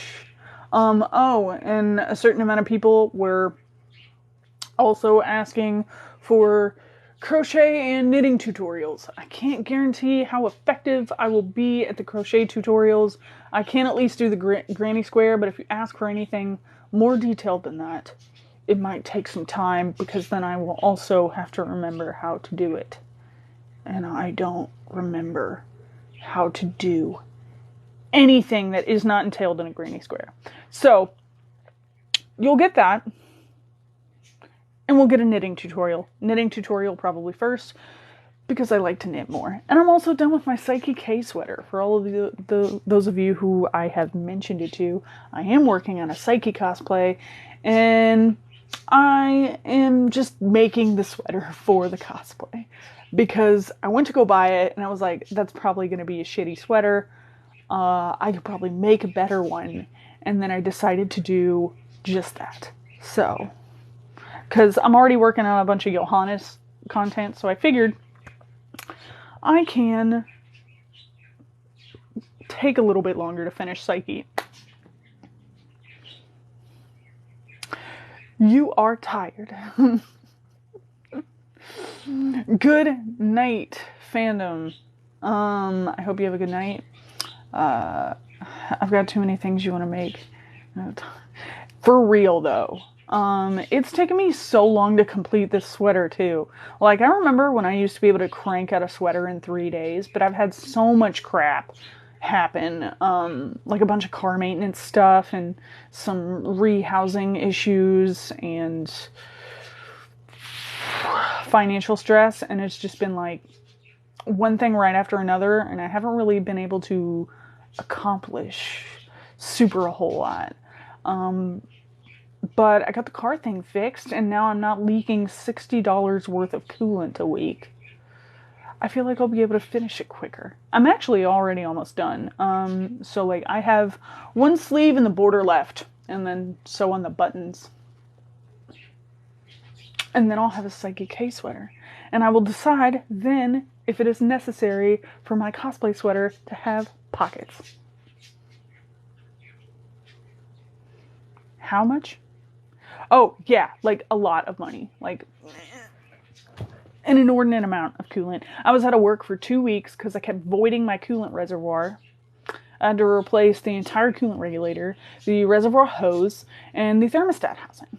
And because no one told me, or could not tell me, I guess because they either didn't know, I had to find this out for myself after researching it. The reservoir hose doesn't connect in the same way to the thermostat housing that I had when I got the car. And it is actually an aftermarket part. So think they manufactured the original car and the part, a certain amount of models were made, and then they decided, because of this reoccurring issue, aka voiding the coolant reservoir, that they would make a different hose appendage and make it attach in a separate way over the thermostat housing. But if you had the wrong part, aka this guy,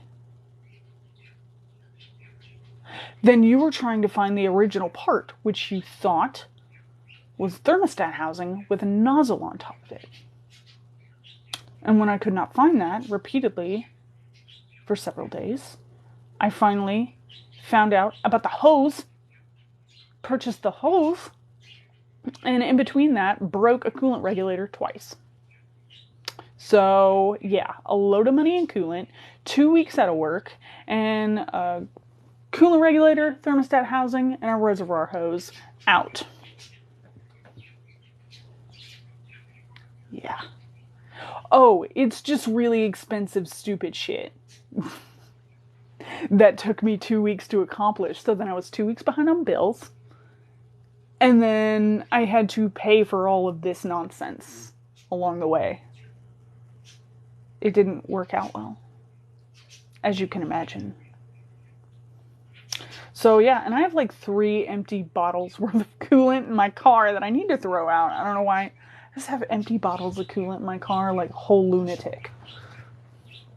What am I going to use those for? Actually, you know what? I could probably cut those up and use them. Never mind. I'll evaluate that later.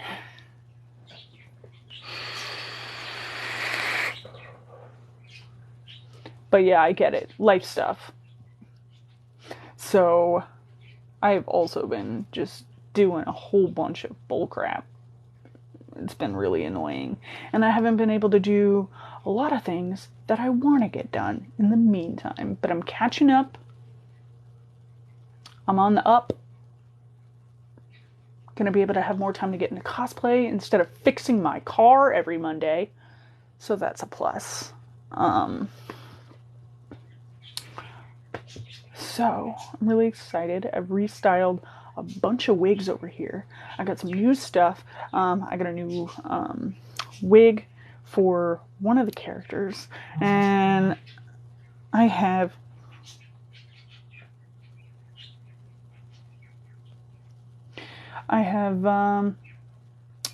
gotten some of the costumes sorted out. I still need like a couple pieces here and there. Those are on my wish list if you want to help out. If you can't, no worries. I'm going to get it myself just as soon as I'm capable of it. And thank you to everybody who has donated and sent me stuff. Loads of people have sent me a lot of stuff to make Johannes happen. And I am so grateful for that. And I can't wait to actually start releasing the content. And so much of it is already shot or filmed already. Some stuff we have to film on location for various things. That gets a little complicated and shady, especially because I can't run out in some of these costumes. I'm going to get arrested or something. So I can't do a lot of this content where it is. I'm going to have to go take pictures and then green screen it or figure a way to... Anyway, I'm experimenting with different options. So, but thank you. If you've contributed, know that I love you and I appreciate you. Denny, thank you for your gift. I don't know if I thought you And also, Denny's making really cool nails for me in addition to that. So, like, I'm really excited about my ghoul nails. Really excited. So, and I have Johannes restyled over there. We're going to have a fun time.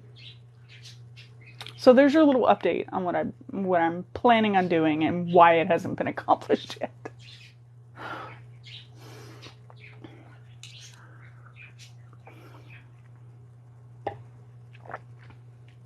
And yeah, should be exciting. I'm excited about it.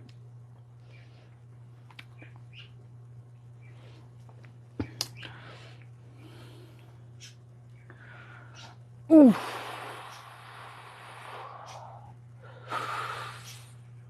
You live in a different time zone? What time is it for you? It's 10:15 here. I don't want you to have to wake up too early. If you gotta go, I appreciate the fact that you were here, and you can skedaddle if you have to work. I understand. We all understand. Okay. So, like what? Like an hour to get ready, that give or take. And if you're gonna get a full night's sleep, if you're capable of having a full night's sleep, I don't know. Some of us are, some of us aren't. I don't know. I try not to assume that people are gonna stay up all night just because I'm up all night. Should stop doing that, but I don't know how. Oh, okay. No, okay. That sounds bad. You may need sleep. Have you considered sleep?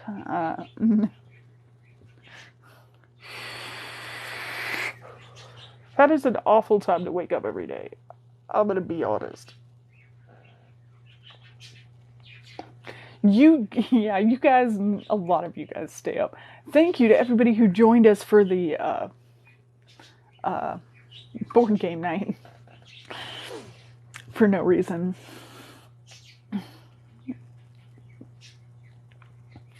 Oof. Okay. I live on coffee and Monster Energy drinks. Alright. Kinda same. Pond.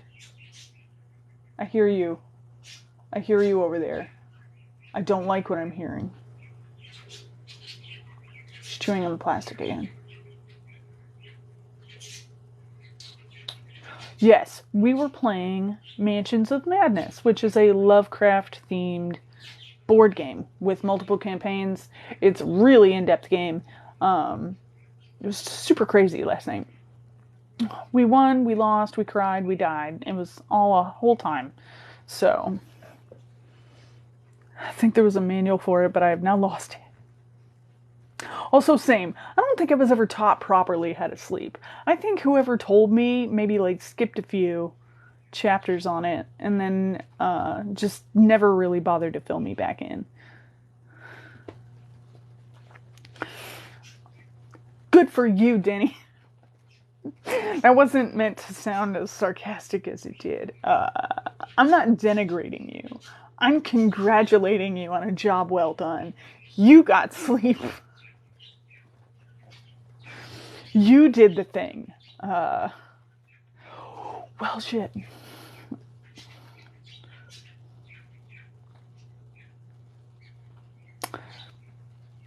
Same. I always tell myself, I need to lay down by this time. So then I have 3 hours to lay awake and be nonsensical until I eventually drift off. And then I'll get a full night's sleep, and that's how I'm going to trick myself.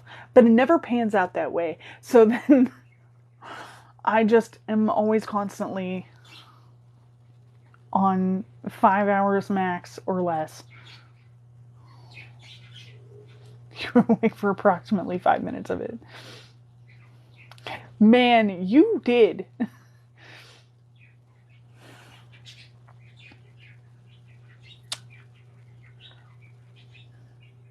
See, like, almost same. I think, I don't even remember how late I stayed up. I just know that the sun was up already. And, yeah. See, I also have tried establishing a ritual where, like, I don't get on my phone. All the things they tell you to do, they're like, don't get on your phone 15 minutes before you go to bed. So I don't. And I, like, do something that I find calming for, like, that 15 to 20 minutes. I go in there, I take my contacts out. I don't drink a whole lot of caffeine right before bed unless I'm working. Don't get on me about that. I've stopped drinking caffeine ages ago. My coffee cup, I ran out of coffee literally at the very beginning of the live, which I should have anticipated and I should have made more to get me through it. But it's fine. I had water over there. Yeah, and I was awake for several hours after you were gone. So that's how that went.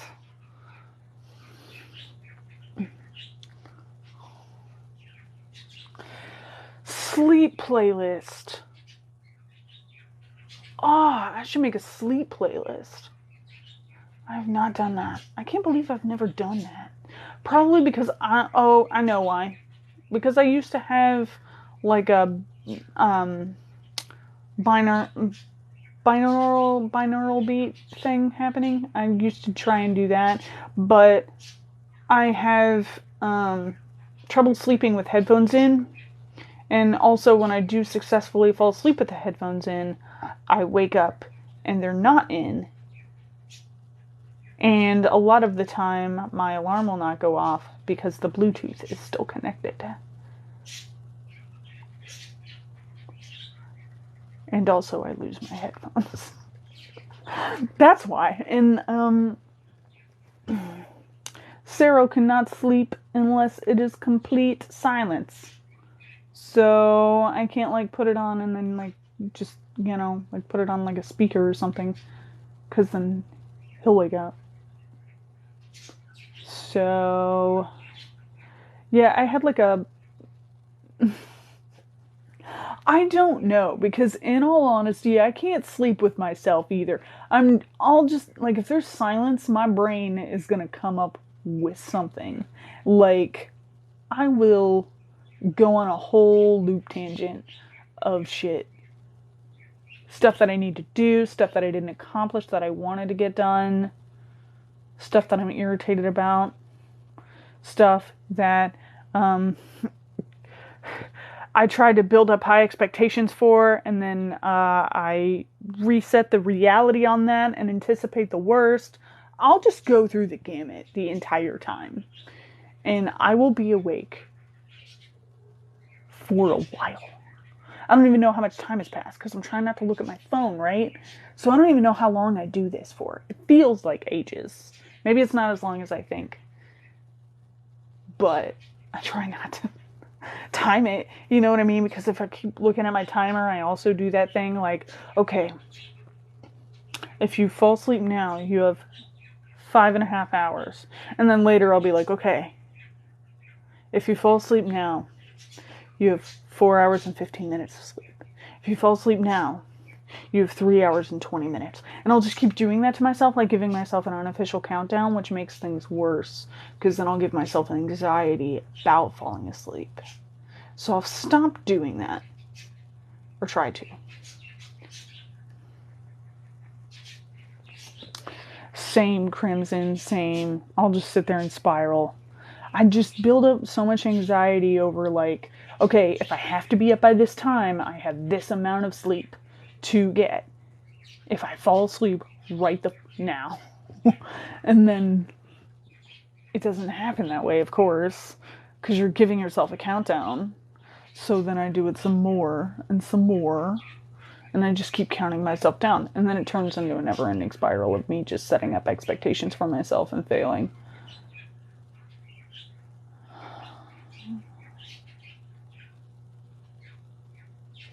I'm giving myself anxiety just thinking about it. I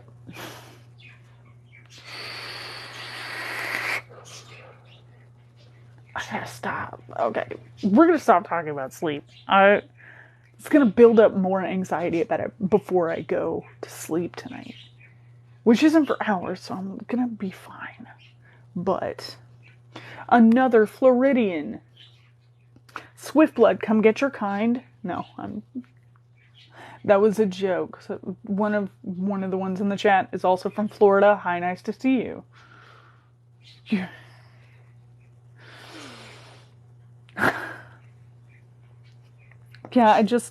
look, you get it. We can all commiserate on our terrible sleep schedules some other time.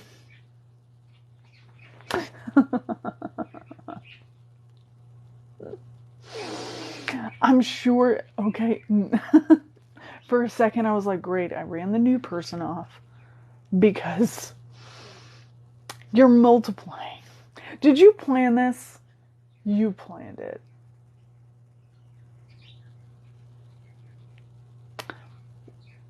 I don't want to play that one. I don't want to play that one. We're not playing that one. We're going to play Mansion's Madness again, right? We're going to do a different one? Are we going to do that? Are we going to do that? Dad. Are we going to do... We don't have to. Technically, we did 2 last night. We could chill. We could chill. If you want.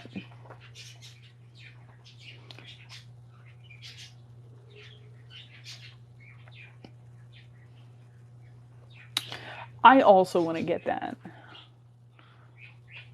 I also want to get Mansion's Madness. I think I might get my own copy because I want to play through them. I want to play through them. It's gonna be so much fun. I like Beat Saber. But I love Mansions of Madness. If you really want to play Beat Saber, we can play Beat Saber. I'll be okay with it.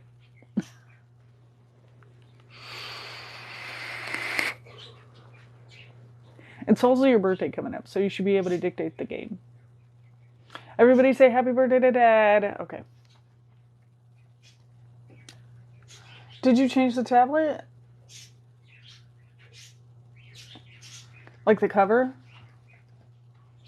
It's not composition notebook anymore? What do you mean?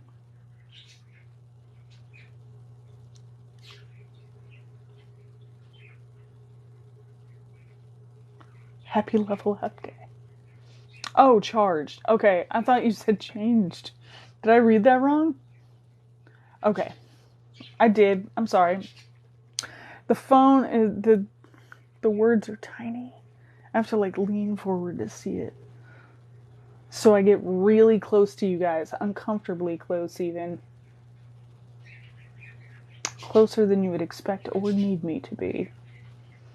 And then I realized that might make people uncomfortable, so I moved back. But then I can't read again. Because the writing is tiny. What? What? Swipe left. What does that mean? Okay, hold on. Can I do it, or can only you guys do it? What do I do if I do that? Oh, shit. That's huge. I didn't know I could do that. Well, I do enjoy that. That's actually very useful. Thank you for telling me that, because I did not know.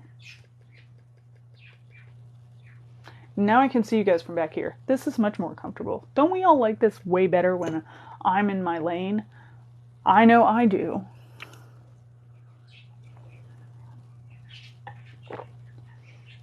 The more you know.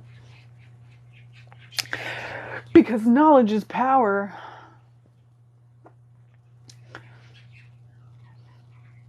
Dad? Dad, your cue. Dad, it's your cue. Seriously? Oh my god. Okay. No. Never mind. I set you up for that one. I set you up for that. How dare you disappoint me? He can only get away with it because he's my dad. But way to leave me hanging there.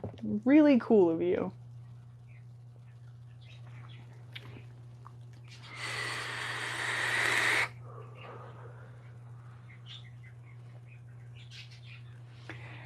That is exact, man. This went in a different direction. It always does. I never know I expect people to react in a normal way in these lives. I always have at least 2 to 3 people who derail everything. Just completely.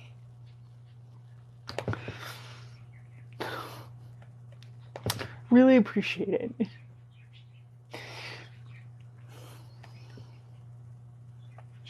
I hate this little pink banner. That's terrible. This little pink banner can't...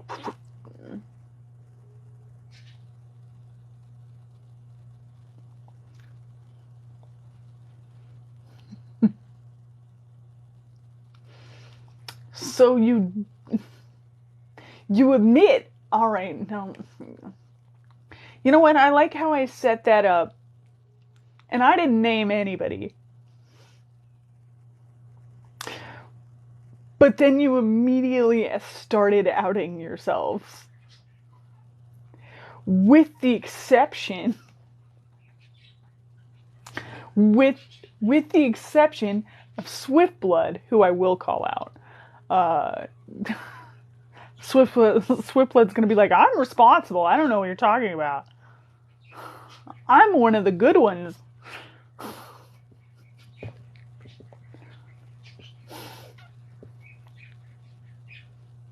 So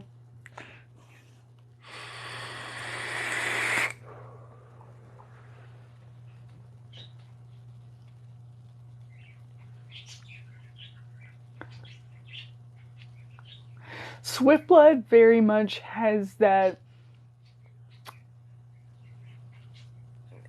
No, I just think it's funny everybody outed themselves but you. You stayed quiet. Good job. Swiftblood's very much that one kid who never got blamed for anything in high school, but was causing a whole bunch of shit all the time. But, like, never really got blamed for any of it. And never got, like, caught doing any of it. And just let everyone else take the fall for all of it.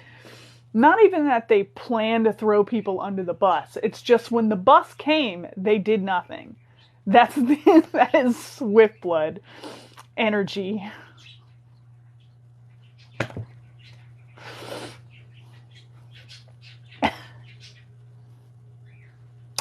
That makes sense, maybe. Mitigate Jen's chaos. Tell me I'm wrong. Tell me you don't get that impression.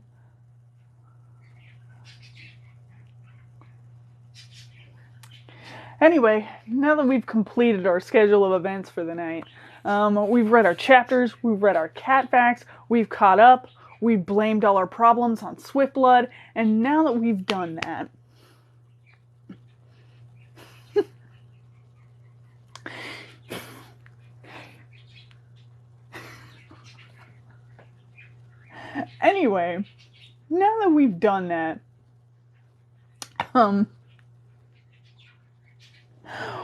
we're gonna wrap up here because I am unsure, but I'm hoping that we're gonna have another episode of Mansions of Madness. If we don't, I will be in the VC later.